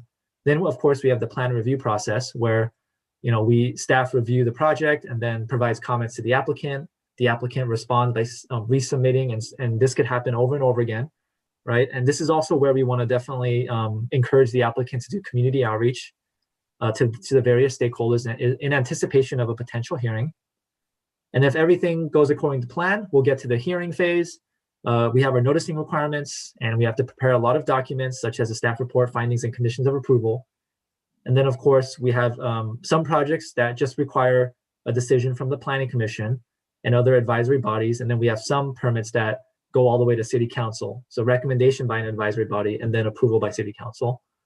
And then after that, we're moving on to the construction phase where you apply for a building permit. Whereas the planning phase is conceptual in nature, the building phase is more concrete. So it's very difficult to change the project at this point, since it's already been, vetted by staff and decision makers and the public. However, a lot of minor projects will go straight to this phase. Typically those that involve only interior construction. So these are definitely, not all projects require planning approval. They can go straight to the building permit phase. So for the next slide, so this is where Samantha will come in and provide the project details. Thanks, Jay. Again, my name is Samantha Suter, and I was hired as a consultant to help the city create both the development handbook and the ADU toolkit. So to build off of what Jay was saying, this is a two-prong effort that we're doing as part of this one project we're talking about today. But again, this is part of those 3 projects that were funded by the SB2 grants to accelerate housing production. So we're really excited, and the reason why we're grouping these 2 projects together, these 2 efforts within this one project, is that they're both related. It's to create this public-facing guide to help people understand the process, to make it easier on them, because we all know just getting a project through the process is hard enough, and if you don't have a really good understanding of what that process is, it can be really daunting, and that in itself can be a barrier to people pursuing these projects. So we want to make sure we're doing everything we can to put this information out there for people in a way that's engaging, informative, and easy to understand. I think Ned mentioned this as well. This will be a tool both for staff, onboarding new staff, and then also for new commissioners, just so everyone has a really common understanding of what we're talking about when we're talking about development review. Next slide, please. So in terms of the 2 different efforts, the first one we're talking about today, again, is this development handbook. And so Jay talked you through, the process at a really high level. He talked about the different people involved in the process, and then talked about some of the different categories of considerations. So all of these steps and all of these pieces are going to be detailed in the handbook, but it's going to be presented in a way that's still not overwhelming because, as you all know, there's a lot of different details, a lot of different variables. So we want to make sure that we're giving enough information to give people a good understanding, but not too much that we don't want to create a 200-page document that's just not accessible for people. So we're going to try to strike that balance. And today we'd like your input on what you think the priorities are to be included in some of these documents as well. Next slide, please. So the second effort that we're talking about also is this ADU toolkit. So the development review handbook is dealing with all of development review that goes on in the city of Milpitas. And the ADU toolkit specifically is going to be this user guide just to help people facilitate ADU production. So you can see the top image right there. That's a screenshot of the Symbian tool that Jay mentioned. So again, it's taking all this GIS data that the city has. It's taking the code that you all passed this summer, and it's plugging that in so people can interact with these regulations, and they can actually move around potential ADUs, and they can see where it can go on their website or on their property.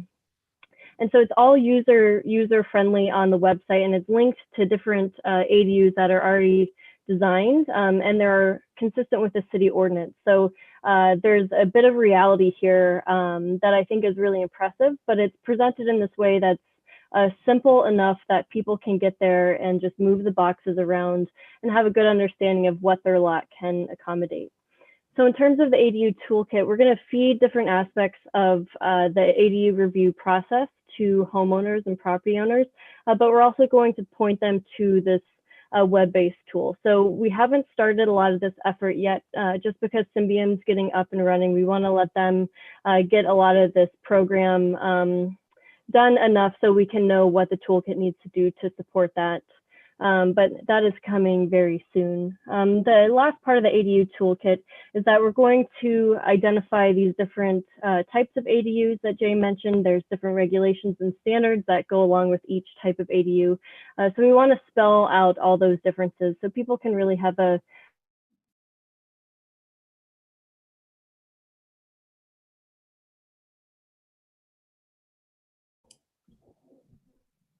Uh-oh, we may have lost her connection. Okay. Oh, she's back. Looks like.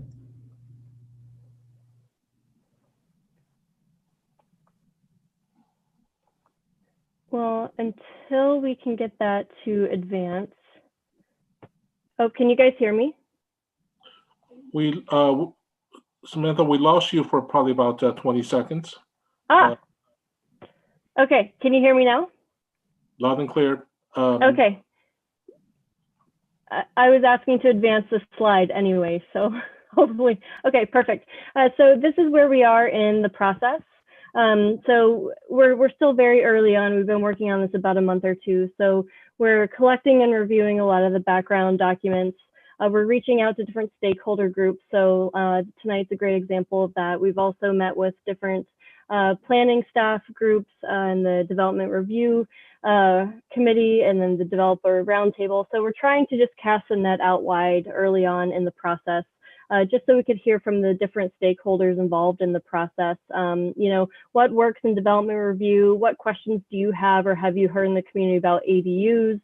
We're just trying to get our feelers into what is the priority for the content we want to include in these documents.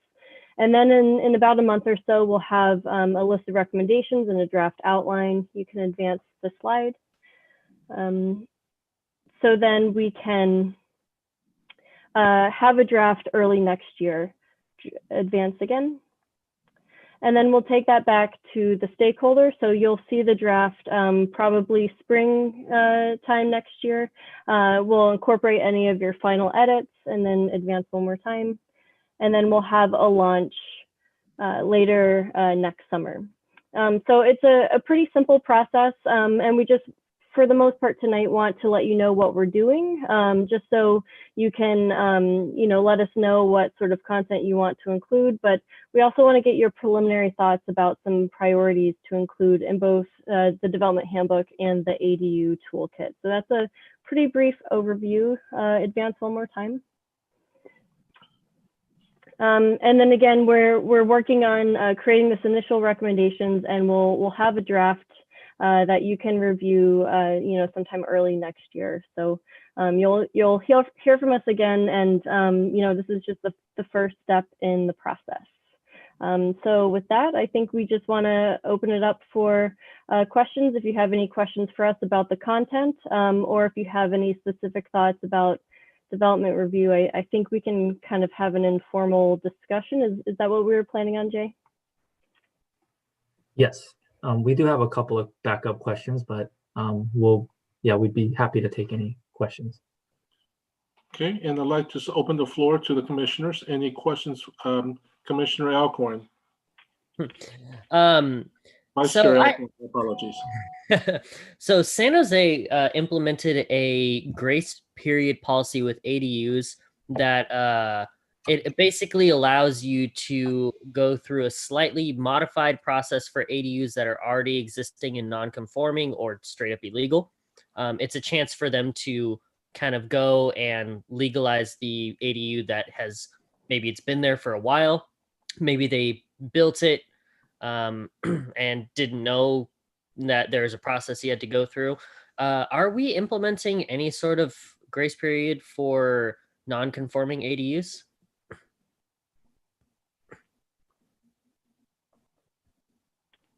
This goes out to anyone. Yeah. This came up during the time that we were presenting and considering the ADU ordinance and presenting it to the council. I think we're working primarily on the new ADUs, and I know there are a number of garage conversions that are out there that need to be brought into conformance. We'll continue working with the building department on those, but we're kind of approaching it separately. But okay. You bring up a good issue, and we definitely something that we want to address. So it is something that's being worked on. We've discussed it internally. I don't know. We don't have an answer. You know, and the panacea to solve all of those. But yeah, it definitely needs to be addressed. One of the so again, some of those conversion and compliance issues fall more under the building department. Yeah. So we'll continue working with them. Yeah, definitely. The thing is, they're out there, and they might be a little freaked out because they don't want to get fined or penalized or anything like that, or they don't want to be forced to. Maybe they have a in-law living in there, and they don't want to start the process because they're afraid that they're going to have to tear it down, and then their in-law or whatever is going to be homeless. And so they're out there, and in this day and age with COVID, financial hardships, housing sorry about that, I just ate my dinner. The housing shortage, we want to provide a pathway for those people to not just make sure that they go through the legal process of getting it permitted and all that, but also, make sure they built it safe, and, guiding them through the process of bringing it up to code if it's not there.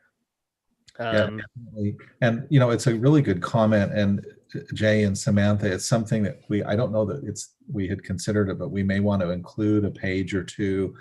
We can, coordinate with the building department, but within the ADU toolkit, we may want to include a page or two to address that particular issue. I think it's Vice Chair Alcorn raises a good point. I agree that's an excellent point. It's added to the list. So thank you very much. Perfect. It seems to be working out pretty well in San Jose. I know a couple planning commissioners and some people in the building department in San Jose, and they said as soon as they implemented that, they actually got kind of a large amount of people finally coming forward and admitting that they have these illegal ADUs, and some of them weren't up to code and weren't quite safe, but they were happy to bring them up to code because they wanted them to be safe, but they were just too scared to bring it to the city's attention. But once they were kind of reassured that they wouldn't be penalized, they wouldn't, have to completely tear it down, then they brought it forward and brought it up to code, and all that. So I think in this day and age, with the hardships we're dealing with right now, that is an absolute must for ADUs, because like I said earlier, they're out there. We just want to make sure they're safe and they're legal, and we kind of know what's going on with that.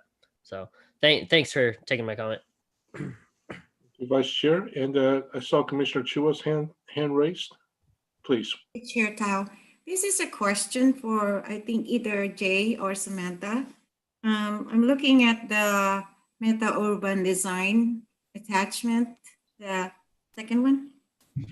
And I'm looking at the scope of work, the timeline. I'm interested in, can Jay and Samantha, can you see? I'm looking at the Meta Urban Design, the email that you sent to Jessica. It's on the attachment. You see it? I don't see it.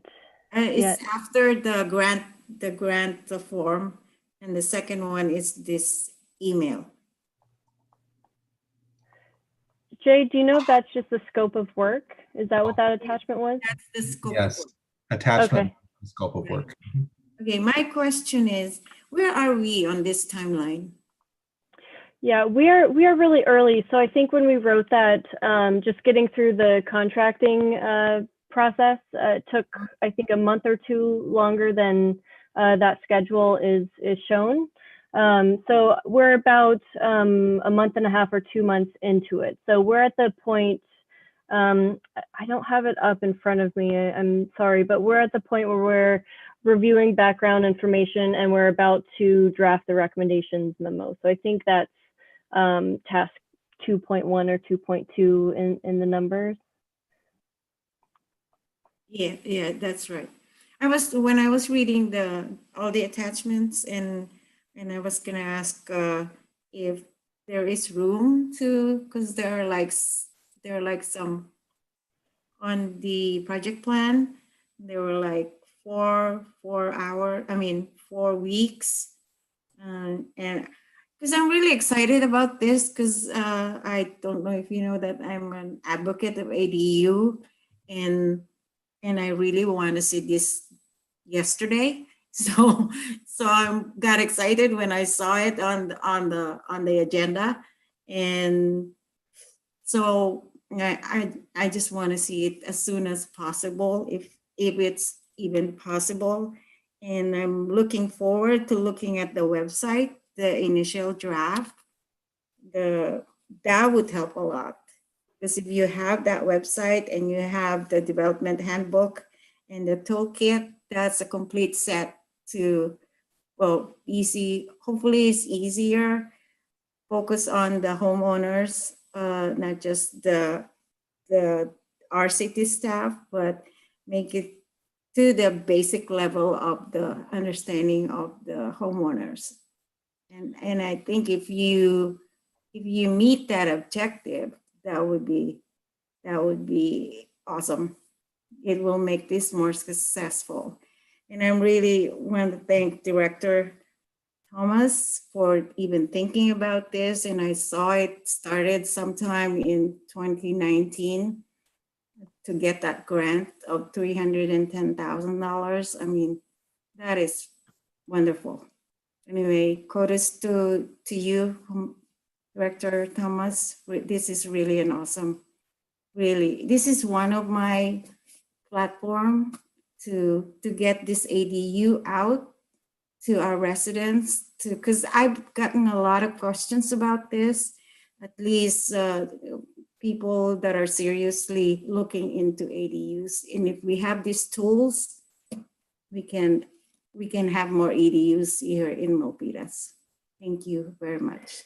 Yeah, could I just respond briefly? I think we all agree that we want to get this done as soon as possible. And with the ADU or with the web-based application that Symbian's creating, that has delayed us a little bit, but we might want to explore just having an initial push of information we can put out there, just to give people some information sooner rather than later, and then we can coordinate with the web application. But I think your point's taken well, that we want to get something out there to make it easier for people, and it's a priority. So the project team can talk about what sources or what materials we can front load for that toolkit, just so people have that information as soon as possible. Yes, and after December 15, I really would like to meet with the team to see where we're at and how I could help. Thank you. Thank you, Chair Tao. Thank you, Commissioner Chua. Commissioners, any other questions, comments? Okay. Real quick. If I can just go ahead, hold you for a second. I think Commissioner Albana raised her hand slightly before you. Absolutely. Ladies first, thank you. Yeah, okay. So we're all excited. How can I help? Like, if somebody is interested, what website do I tell them to go to? Who do I call? Who do I have them call? Well, thank you, Commissioner Albano. We're working on all of the projects now as quickly as we can. We don't have the website.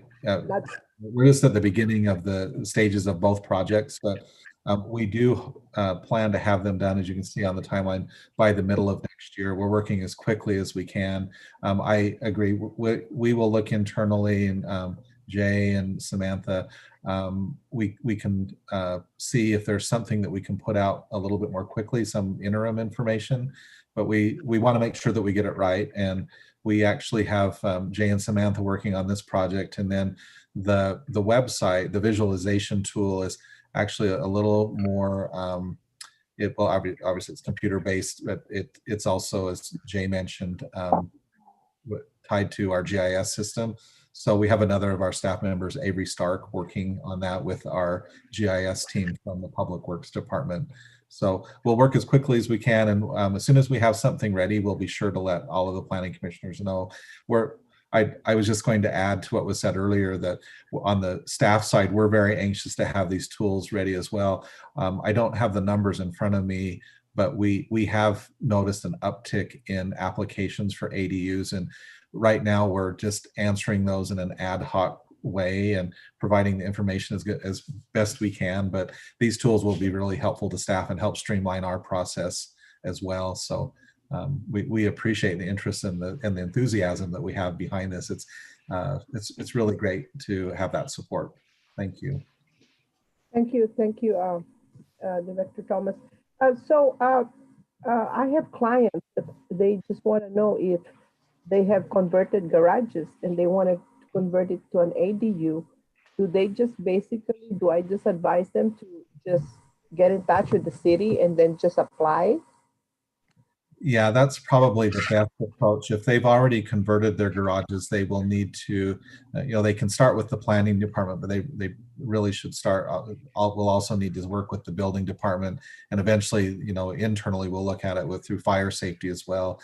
That they will need to make, building and fire will need to make sure that whatever improvements have been made are up to the current code, and that's handled through building and fire rather than planning. But they can start with planning, and then we can direct them to where they need to go. Thank you, Director. You're welcome. And when I say they can start with planning, Liz, can you remind us? I think there's a planning number, and there's also a planning email address, and that comes in each day, and we have a different planners assigned each day as planner of the day, and they would help them with whatever questions come in. Liz, can you help us with the phone number and the email? Sure. So the direct line for the planning department is 408-586-3279. And any and all planning inquiries can be emailed to planning department, no spaces, at ci.milpitas.ca.gov. You got it? No problem. Thank you. And Vice Chair? So one thing I do very much like about this is that the kind of handbook that we're using is universal. So it's for staff, it's for planning commission, it's for the residents. It's kind of one handbook. My inner nerd's going to come out. It's the one ring to rule it all, and that's way more helpful than a lot of people might think, because if you're applying for a permit for something else, you'll walk up to the counter, granted counters are open. You'll walk up to the counter and you'll talk to a planner, and they'll be like, okay, come back with this info, and you'll come back and it's a different planner. And they'll be like, oh, you actually need something like this. And, I'm not saying anything about our planners. We actually have the best planners in the state, arguably in the country here in Milpitas. We have the best planners here. But having consistency is huge, because let's say my neighbor built an ADU and went through the whole process. He can tell me step by step how to go through the entire process. And it just makes it a lot easier for everyone. We all know the guidelines, we all know everything, and so it's not a question per se, but it's just a comment on having one handbook that kind of everyone follows is extremely beneficial, and I think it'll very much help streamline this process. I see you guys are making a lot of adjustments in there to streamline it already, but just having one handbook that everyone follows and everyone kind of knows the process of, that in itself streamlines it at least double what it is right now, just because you don't have the different perceptions from different people or different points of view or anything. It's you have one book, and that that's what you go off of. So I really like this. I can echo Commissioner Chua's enthusiasm for this. It's what we need to be focusing on and what we need to be doing right now, because Milpitas only has so much land to build more units, and this is kind of a way to kind of double dip on the land that's already developed on with single family homes and other things. It's we build other units. Some of the backyards in Milpitas are huge because they were sectioned out back when this was cornfields. And so this is a really good way to kind of do our part to help address it. And this handbook is a very good step in the right direction. So thank you all for your work that you've done on this and the initiative you've taken. Thank you. Commissioners, comments, questions? I have a question for staff. And in terms of, we're sort of kind of trying to use a more of a one-size-fits-all kind of approach to this. When we get into specific, neighborhoods, there's sort of a little bit different architectural flavors there too. So are we going to be making accommodations to, I guess, bring some sort of harmony to the neighborhoods in terms of our designs and the looks and feel of the ADU units that are being conceived? Yes. So this handbook will focus on the process to clarify expectations, but I think you're kind of alluding to the objective design standards, which we are also very excited about, because that's exactly what you just mentioned is exactly what we're trying to do for that project. We're gonna have different standards for different types of buildings, right? We also want it to be context sensitive, so we'll look at the existing neighborhoods and have tweak it a little bit for each area, so that those design guidelines we're hoping will really address the entire city and all types of development, and also make the design criteria as clear as possible. Like, for example, we don't want to just say this building should look nice or this building should incorporate articulation, kind of a buzzword. Like, what does that mean? So those are the exact types of things that we want to address and clarify for that project. And as an aside to that, I would just add the contract for that portion for that third project, the objective design standards, was approved by the council last night. So we will move forward with a scope of work with that consultant team over the next few months, and then that will be underway soon. And thank you, Director Thomas. And I think, from my perspective, looking at, any sort of added units, I think, looking at, getting them online and getting them, sort of occupied, is one thing. And the key element, from a long view standpoint is maintaining these, having a reasonable cost and the path to maintain these units, in good conditions. When we kind of getting the more trimmed out, more gingerbreaded up, the more cost is involved with respect to these units.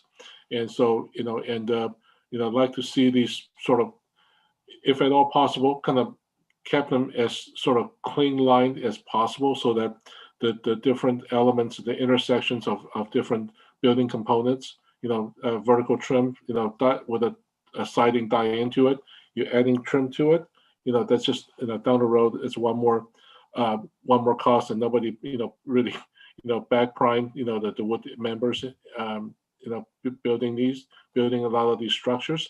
So, the potential for having to repair, replace, really kind of go up. So I think the maintaining these units after their newness is gone, is really going to be the big thing for me, and for the long haul, so that we don't have a kind of a scruffy looking, units and with deteriorating conditions. Appreciate it. Appreciate the staff's efforts on this item. Thank you. Great. Well, we appreciate the feedback, and Sam, again, we're just getting started with this. So Samantha and Jay will be back again when they're a little further along. And again, we'll keep you apprised as we move along with the project. But thank you for the feedback. It's very helpful. Well, thank you. And since this is just a presentation, there's no voting required for it. And shall we move on to the next item? Thank you. Yeah, thank you. So our second item under new business is a presentation from staff. I'm sorry, Director Thomas, did I hear Commissioner Ablaza? Commissioner Ablaza, were you noting something? I just chimed in and said thank you. No, I didn't. I didn't say anything. Okay, thank you. Wasn't quite sure I heard something. Okay, Director Thomas, my apologies for interruptions. Not at all. No, our second item under new business is another presentation. Again, no vote is needed, but this is an information item for the Planning Commission. Our engineering department is working with consultants who are here tonight, and they will give you another presentation on the Parks and Rec Master Plan. As noted in the agenda, this is part of the adopted capital improvement program, and they've been working along on it. I see that we have Lee Hawk Eam from our engineering department, and also Linda Gates from Gates and Associate, who's our consultant on this project, and they're excited to present it to you for discussion and feedback. So I'll turn it over to Lee Hawk. Thank you, Nat. Good evening, chairs, commissioners. My name is Lee Hawk Eam, Associate Civil Engineer within the Engineering Department, and I am also the project manager for the Park and Recreation Master Plan update. And we also have our consultant, Gate and Associate, joining us today, and they will be providing the presentations of the progress of this master plan. So basically try to give an update what we have completed so far and what is our next step.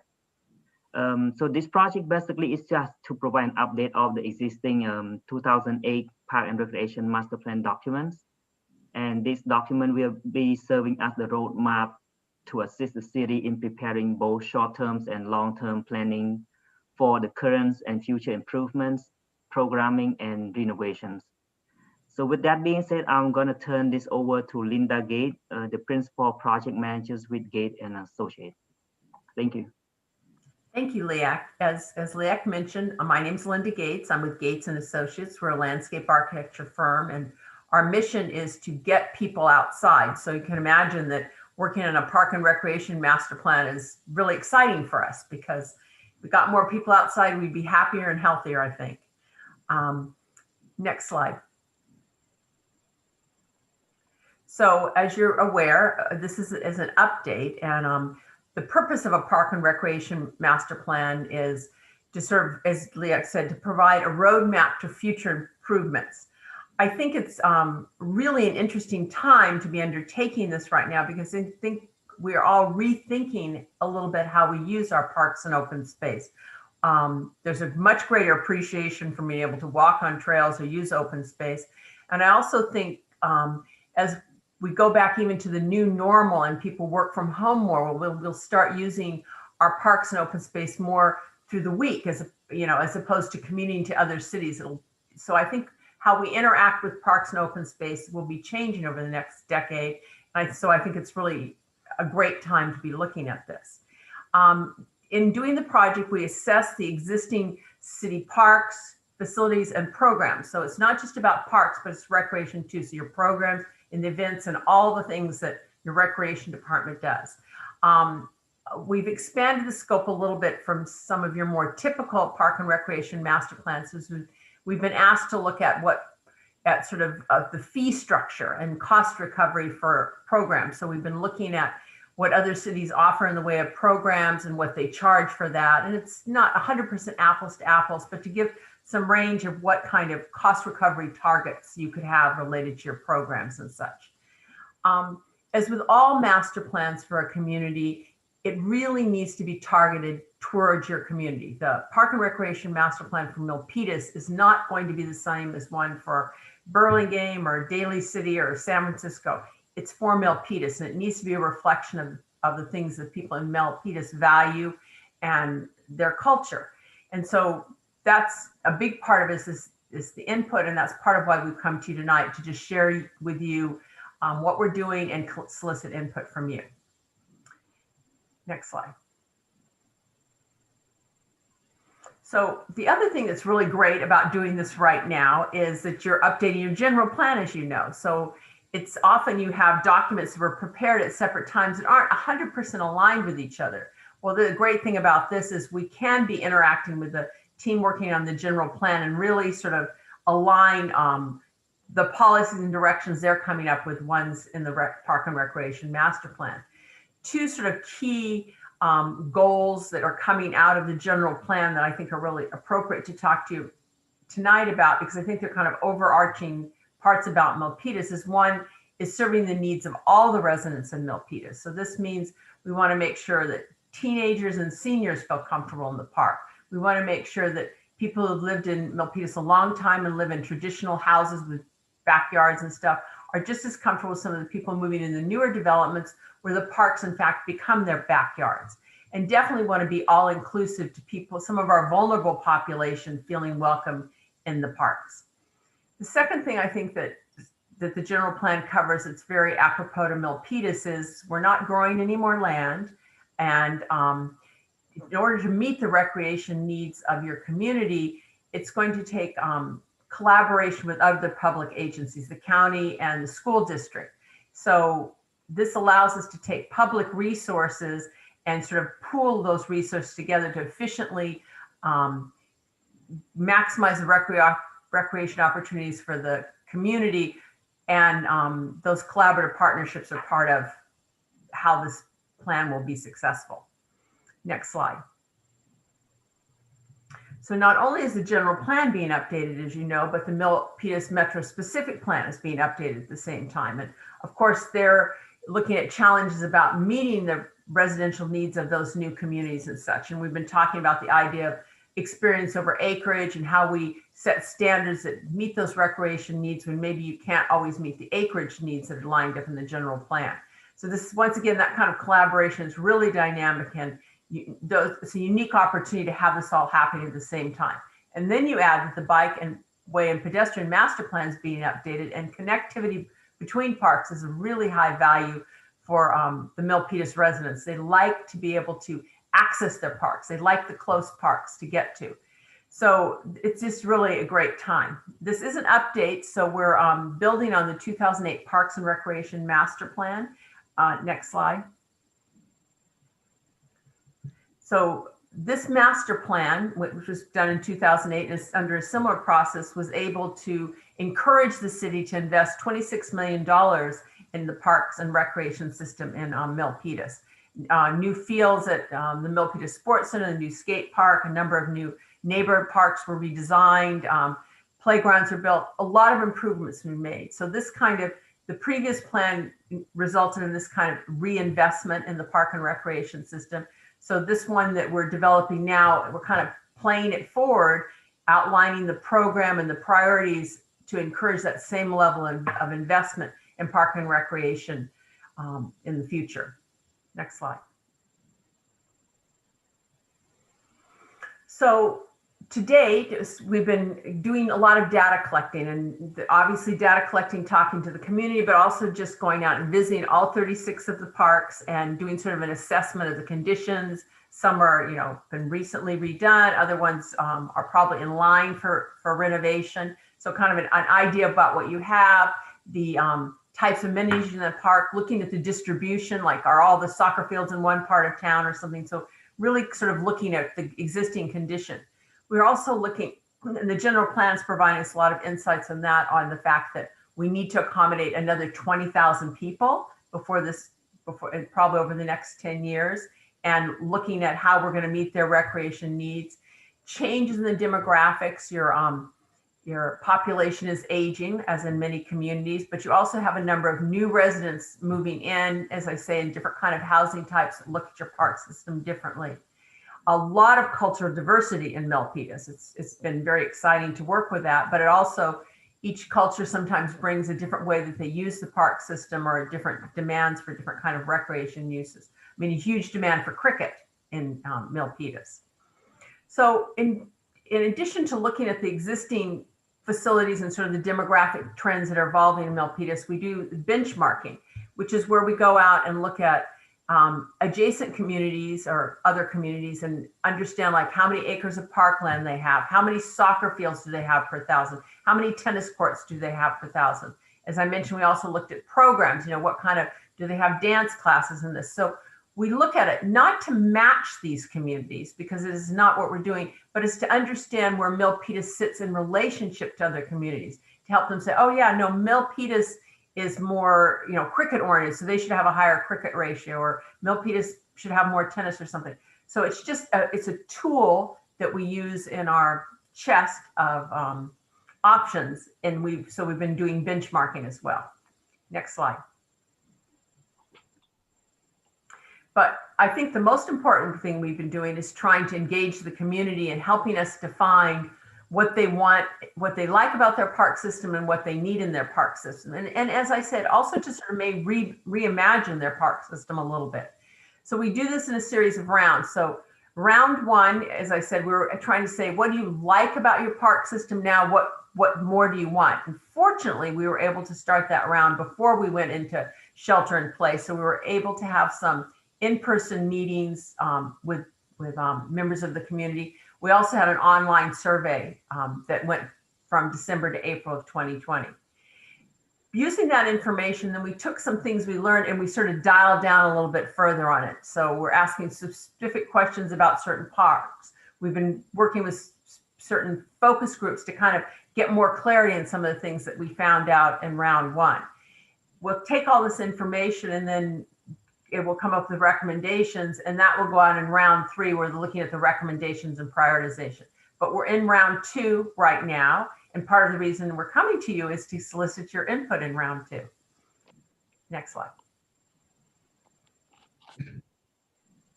So just because everybody's always curious, said, what did you find out? So in round one, we talked about 700 people. We were able to offer people opportunities to input in multiple languages. And I don't think anything of the things that we found out, but one of the things that some of the things people were sharing is what they like, the playgrounds, the swim center, the trails and pathways. I mean, it's interesting how high connectivity is for people and what they felt needed to happen. Updating the playgrounds, the city's been working on that, but more community events, more kind of connecting kinds of things are very high priorities for the Milpitas community. They like all the events they have, looking at indoor sports and dedicated teen spaces. So that's sort of interesting. So we then take that information and dial down to ask further questions. Next slide. So I wanted to mention to you, as I said tonight, in addition to your being able to share any of your thoughts with us tonight, I would also encourage you to go online. We have a survey online right now, and there's an interactive map where you can go to specific parks, ones that you use or more familiar with, and make comments about that specific park. Things, amenities you'd like to add. Oh, I want to see a dog park here, or I want to see a community garden there, or just comment on it. And LEAC's sharing that connection. So I would really love it if you would take a few moments to go on and take that survey and ask some of your friends and neighbors to provide input to the survey. Getting the diversity of opinions is how we really make one that's tailored towards Milpitas. During this round two, as I mentioned, we've had some focus group meetings. We had a focus group with teens. We were able to meet with some new residents that live in some of the newer developments occurred. Once again, higher density without backyards, talk with them. Your Park and Rec department has stepped up. They've always helped with social service, but has really stepped up during the COVID to sort of help make sure that people are getting fed or are getting connected to the right mental health places and such like that. So we had a meeting with some of the social services and what was going on and what they'd like to see. And then finally, sports groups, all the different groups, the soccer and softball and baseball and cricket and such like that, to sort of find out their needs and how they were being met.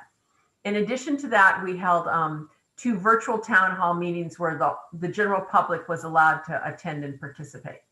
Next slide. So as you might imagine, in the focus groups, the sports groups recognize that they need to sort of, in Milpitas, you need to kind of stack uses to a large extent. You know, you need to sort of share soccer with softball or cricket with baseball and such like that, and recognizing that and looking at, in order to be able to accommodate the growth and in the community and the popularity of certain sports, you may need to be able to extend the usability of a field. So by like adding lights, or on certain sports fields using synthetic turf, so that you can have greater usability without wearing things out. Clearly working and getting some things more concretely worked out with the school districts, because we depend very heavily on the school districts for a lot of our sports uses. And sometimes those agreements seem to not be as clear cut as everybody would be most comfortable with, and with, you know, needing storage and such like that. So, but the one thing I came away is very collaborative between all the different user groups, where it could be in conflict. They're really trying to collaborate to find a way to have everybody's recreation needs met. One of the things I thought was really interesting talking to the new residents is how they really want to use their parks to meet their neighbors. I think that this is, as we do begin to work from home more and more, we may find that people socialize more in their neighborhood, the things that they used to do in their office, like, you know, they might go someplace else and work and socialize there. Now they'll be socialized more in the community. But the new neighbors, they really wanted group activities, you know, exercise stations, things, opportunities to meet their neighbors. They needed their parks to do that. They also need rental spaces, because often they want to host a birthday party or a Mother's Day, you know, celebration, and they need some place where they can gather, and often don't have huge living rooms and such to accommodate people. Teens would like parks that welcome teenagers. Often people uses parks up to the point when they really stop using the playground, and then other than organized sports, aren't really using park facilities. And they'd like to see some things that they could use more. And they mentioned things like outdoor ping pong and climbing walls and sort of adult swings, and just things that felt like they were designed for their age, and then they would feel welcome. Of course, they wanted to see things like Wi-Fi, and they would like all the park attractive furniture and stuff. They like things when they look great and well maintained. One thing that was interesting, though, they all were very interested in the park sort of maintaining sort of a more natural feel, and they were very interested in sustainability. They didn't want just acres of lawn, but that kind of green space was a high priority to them. They wanted to have more social activities that sort of drew them, like food trucks, astronomy nights, movies in the parks, and there was some concern expressed by their parents that of the safety concerns at parks that sometimes limited their use. They felt that their summer usage was the high time when they use the parks, because they have school and homework, and so they don't really use the parks a lot during the winter. So that there's for being more shade structures or sort of water elements, and really making the parks very attractive to socialize in the summer was great for them. And then, as I mentioned, we also had a special meeting with people involved in social services and representing sort of, you know, inclusion of, you know, sort of developmentally challenged groups and different kind of partnerships that could be formed with various groups, and a lot of collaboration there. And this is something that making our park system feel very inclusive for maybe some of the hard to reach teens that, you know, they're not in the leadership class, they're sort of the left out ones, or people that just for mental health, or once again, maybe are, you know, physically challenged, making the parks feel welcoming to them. So these are some of the things that came out of the focus group. Next. And in the town hall, the growth in cricket, we've heard this at many meetings, is the interest in cricket. And once again, we talked about inclusiveness in the playgrounds and parks, making people of all backgrounds, all ages and stuff feel welcome in the parks. We talked about programs, as I mentioned before, wanting to have more of the classes offer on weekends and weeknights. Your staff has done an amazing job of converting in-person programs to online programs, and they wanted to explore a little bit more what kinds of things people would want both to continue online and in person. And so they shared a lot of ideas with the recreation department for that. And then, as I mentioned, connectivity to other parks and trails. The idea is that the city links together and people can walk or bike to parks or walk along trails and visit different parks is really attractive to the Milpitas community. Next slide.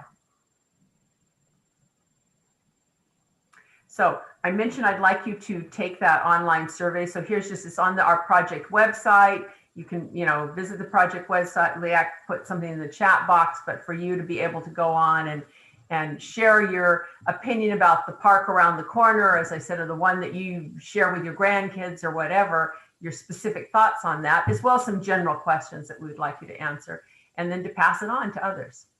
Next slide. So when we finish round 2 of collecting all this input, we've been working right now with the school district about some of the joint use opportunities and some of the public-private opportunities, working with the county and such, like what can we rely on to help meet the recreation needs within the community. We're developing some prioritization criteria because obviously we're going to come up with a whole list of recommendations. Well, what do we do first? And what criteria do you use is over the next 10 years in terms of priority or cost or protection of aging infrastructure. What do we use as criteria to set the priorities? We'll come up with those draft recommendations and some sort of recommendations for prioritization such, and then that will go out in round 3 for the community to react to that, and then tie cost with them so that your city council can look at ways that they can fund those improvements over the next 10 years. Next slide.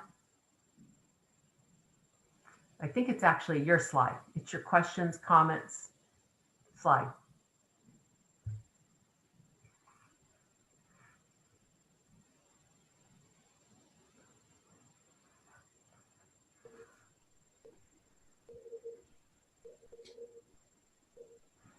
Well, Chair, if it's time for questions and comments, do you mind if I kick it off?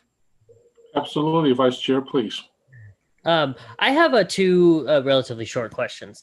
At all of our parks currently, is there accessible power, as in like an outlet? Some of your parks have power, some don't. That was one of the things that for people looking for rentals, they want to have access to power. So that is a desire. Okay. So that's kind of on the list for things to look at for rentals. So right. I remember houses.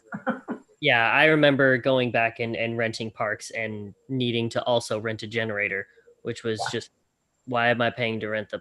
Yeah, and then the second question, is there plans for the only way I can really put this is we have a lot of fire stations spread out through the city. And then we have one kind of like master fire station 1. Is there somewhat plans to do that, but in the aspect of parks? So kind of like we'd have one large park where it would be a lot of different types of, not just a standard playground, but a lot of other cool stuff like, I'm not expecting this, but Union City has this one master park where they have this giant pyramid where you can go and climb in the pyramid, and it's really cool. And San Jose has a couple parks where they have they're a lot larger and they have stuff that goes beyond your average playground. Are there any plans for Milpitas to kind of have like maybe one park where you have a setup that goes beyond your average park where maybe you put one of those indoor rental facilities that you were talking about, and then also a few play structures that aren't your standard play structures and could be a little bit cooler for, families would be like, oh, well, we're going to go to this park today. And it's more out of the way, but they have a lot more options there. Is there any type of plan for that? Well, actually, one of the things we're working on is sort of a hierarchy of parks. So what you're describing is a little bit more the community park, that you have 2 or 3 within a community that everyone gets to use. And then you get to the neighborhood parks. And we're also going to have these urban parks in some of the areas that are sort of smaller, but are also kind of gathering sort of parks. You do have a community park already at the sports center. I mean, it may, where it brings together a lot of the tournament play. And there was a master plan done for that has a big concession stand and that kind of thing. We're also looking at Dixon Landing and sort of the opportunities to make that. I mean, it is a community park to take it to the next level. And finally, Ned's been helping us look for another site to say maybe be a community park, because there is that desire to have some of that central place.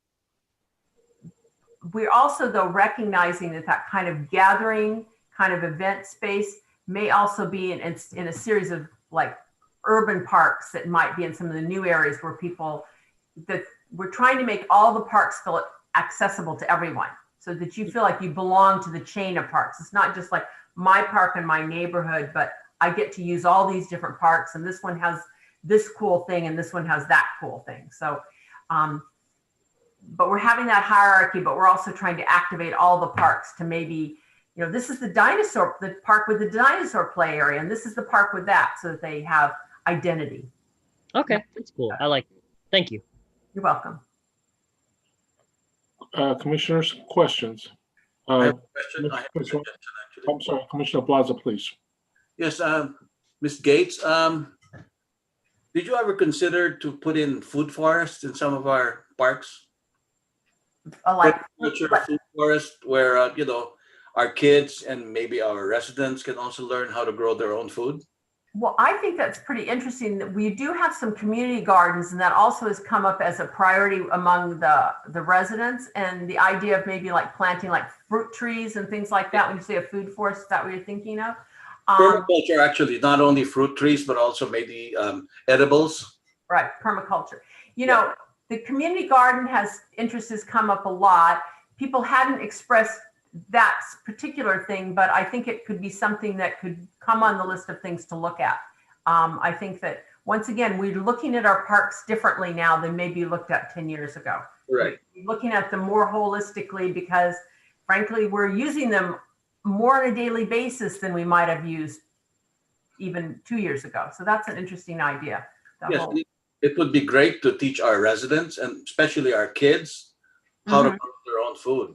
Linda, allow me to chime in a little bit regarding the comments about like growing food, all kind of those stuff. So we have a McCandless Park project. Basically, it went out to bid, and that McCandless Park is like, it also have like playground, like 2 playground, I believe, have dog park, also have a football field that's going to be joint use with the school district.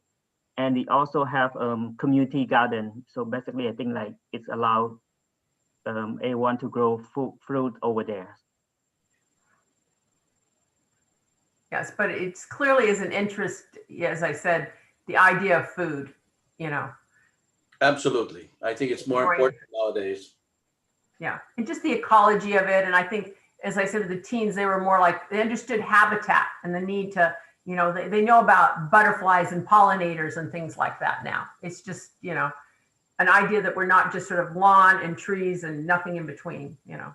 And bees as well. Yes. Thank you, Commissioner Blaza. Chair has a question for Ms. Gates. So what part of the city are we short on park spaces?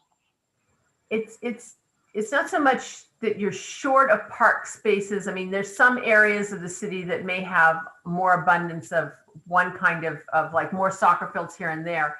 But when you add 20,000, right now, like we're already challenged, like we're using the school district land. And so, and girls softball has like a fourplex at one of the sites that we're going to lose part of that. So we're scrambling to find a way to replace that. Well, that's with your existing. So you add 20,000 more people, you're going to be short of parks. I mean, recreation things. So ways that you meet it is by adding more park land, but land is hard to come by, or maybe enriching existing parks you have so that they can serve more users because they have more amenities at their park system. But one of the criteria we'll look at when we select how to priorities park is looking at that parity. We're looking a little bit like there's sort of 4 quadrants to the city. And if one quadrant hasn't had any new parks built in a while or had any renovation, then that would be a prioritization criteria for them to move forward. Well, the most land abundant portion of the city is east of in the hills. Yeah, It's open space, and it's I think that the use itself is concurrent with the open space designation for a big portion of the, I should say, for the entire hillside. Question for Planning Director Thomas. In terms of our park dedication fees, have we accumulated in the process a sufficient amount where the acquisition of sites and build out of the park is a feasible process? It's interesting. Recently, a lot of the new development has occurred down in the Tasbury, the metro plan area. And of course, there's a separate fee structure there. There's the separate task impact fee. Portion of that goes toward parks. And then we also charge the regular a portion of the regular parks fees there. And then we also look to our developers to put in a lot of, increasingly in those areas, we're seeing a lot of privately owned public spaces, and we allow them to get credit for that as well. I don't know the actual amounts in our parks, in our park funds, but for every project that is completed, they are assessed a certain amount for the parks fees, and those go into our park fund. I don't know if Linda, as part of your work on the Parks and Rec Master Plan, are you looking at fees and will we be adjusting the fees? Or I don't know if that's would be a separate from your work on the plan itself. No, yeah, we're not looking at fees. What we're looking at is more the criteria of under which what would have to be provided for private really developed but public accessible open place, to like how you get credit for that. Yeah. Excuse me, but we're not looking at the in lieu fee structure, in terms of the dollars if you have to in lieu fee. Yeah, and I mentioned a lot of the new developments occurring down in the Tasbury area. Moving forward, there'll be additional development. We expect to see additional development in the Midtown area. As we've seen in the Tasbury, a lot of the new developments, several of the larger new buildings down there have very nice open space areas on pools. These are all private spaces, but they are available. So really quickly, one of the things that we're looking at as part of that plan update and Linda touched upon this in her presentation, is rather than the size of the park, as we might have looked at in the past, we're looking at the quality of the park and what each of those parks, the amenities that may be there to differentiate them. And then particularly in the Tasbury, we're looking at connecting they might be smaller parks, but they'll have more intense amenities. And then we're looking at connecting those with the trail systems. A lot of the trails will be along the creeks. I've always thought that one of the best features of Milpitas that's underutilized are all the creeks that thread through the entire community. And some of those have been developed very nicely, and certainly in the Tasbury and other areas of the city under the general plan included, we continue to look for ways to develop those parks. And so I would also say that separate from this Parks and Rec Master Plan, we're also the city staff and the engineering department is also working on the Parks and Trails Master Plan, and so all of these things will eventually come together. We're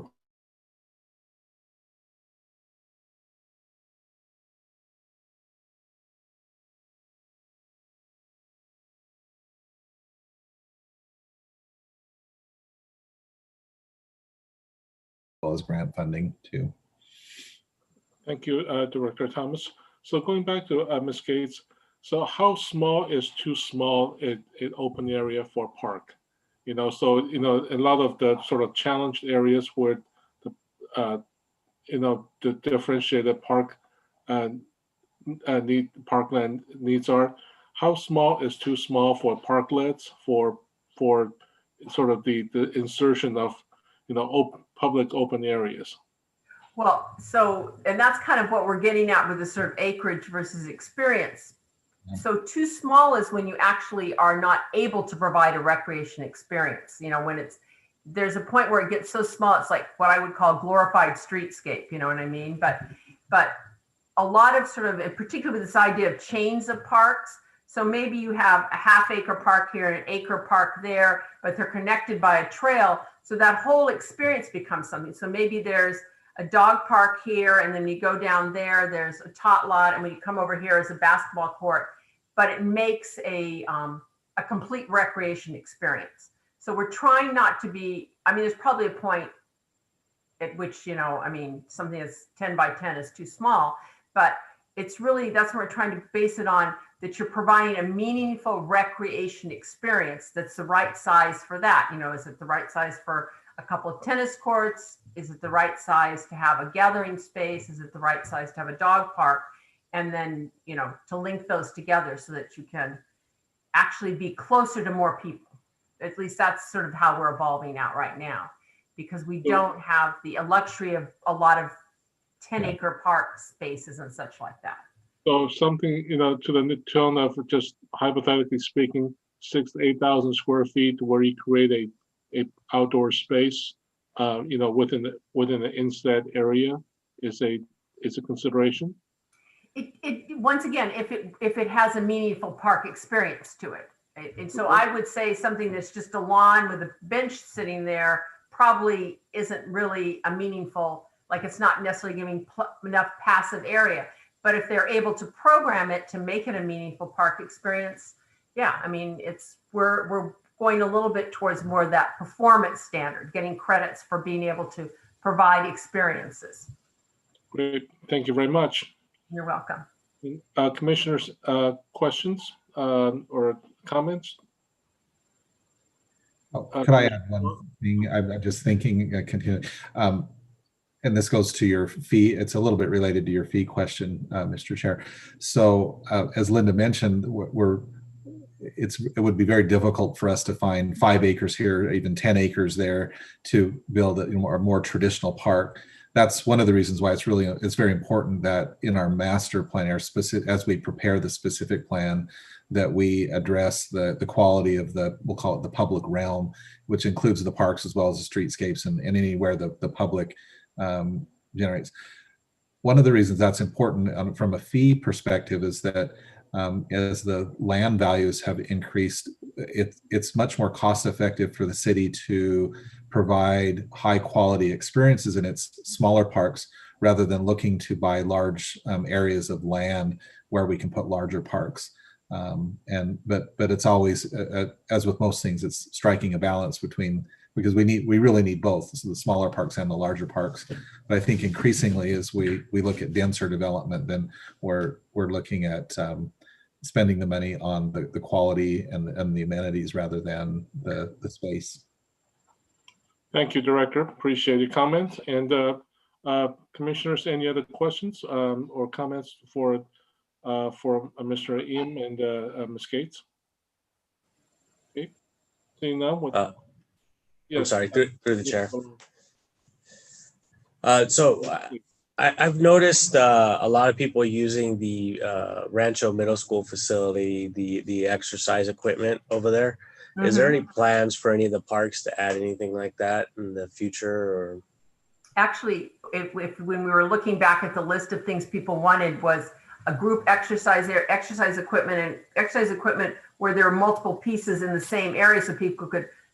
Probably going to have to be 6 feet apart or 10 feet apart, where people could socialize and work out. You know, that idea that kind of thing was mentioned by the new residents, and in the first survey was mentioned that was desirable things for people to add to parks. Okay, perfect. That's all I had, Chair. Thank you. Thank you, Commissioner Belong. And so this being a meeting and of a new business, I'd like to ask Ms. Medina, have we received any public comments, or do we have anyone in the queue desiring to comment? Hi, Chair. There's no one in the queue for public comment. Okay, great. And so for both new business items, you know, I'd like to thank the staff, you know, and the consultants for their engagement and time, and we highly appreciate the work that you've done to this point, and would look forward to continue to develop this, you know, both on the housing side as well as on the park side, to make the living experience in Milpitas a superior experience going forward. And we highly appreciate your time with us this evening. And thanks again. Well, you can thank me by taking the survey. See you Yes, guys later. Thank you. Okay, bye.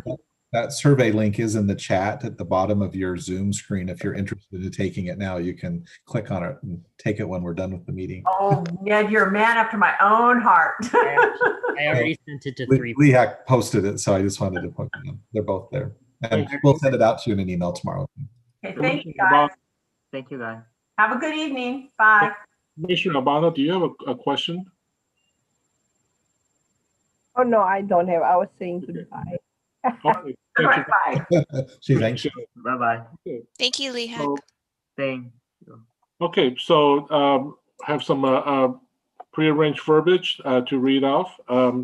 So any person aggrieved by any final decision of any board, commission, or department head to the city of Milpitas may appeal the decision to the city council by filing written notice of the appeal with the city clerk within 12 calendar days of the date of said decision and paying the required fee. This time limit shall be strictly enforced. So the next agenda item is adjournment. So do I have a motion? Motion to adjourn. Thank you, Vice Chair. And the second? Second. All in favor? Aye. Aye. Thank you very much. We appreciate everyone's time this evening on the Planning Commission meeting. And this being we're starting to get into the traditional holiday seasons. We want to wish everyone a safe and safe and healthy and a happy season going forward. Thank you very much. Wash your Thank hands. you. Good night.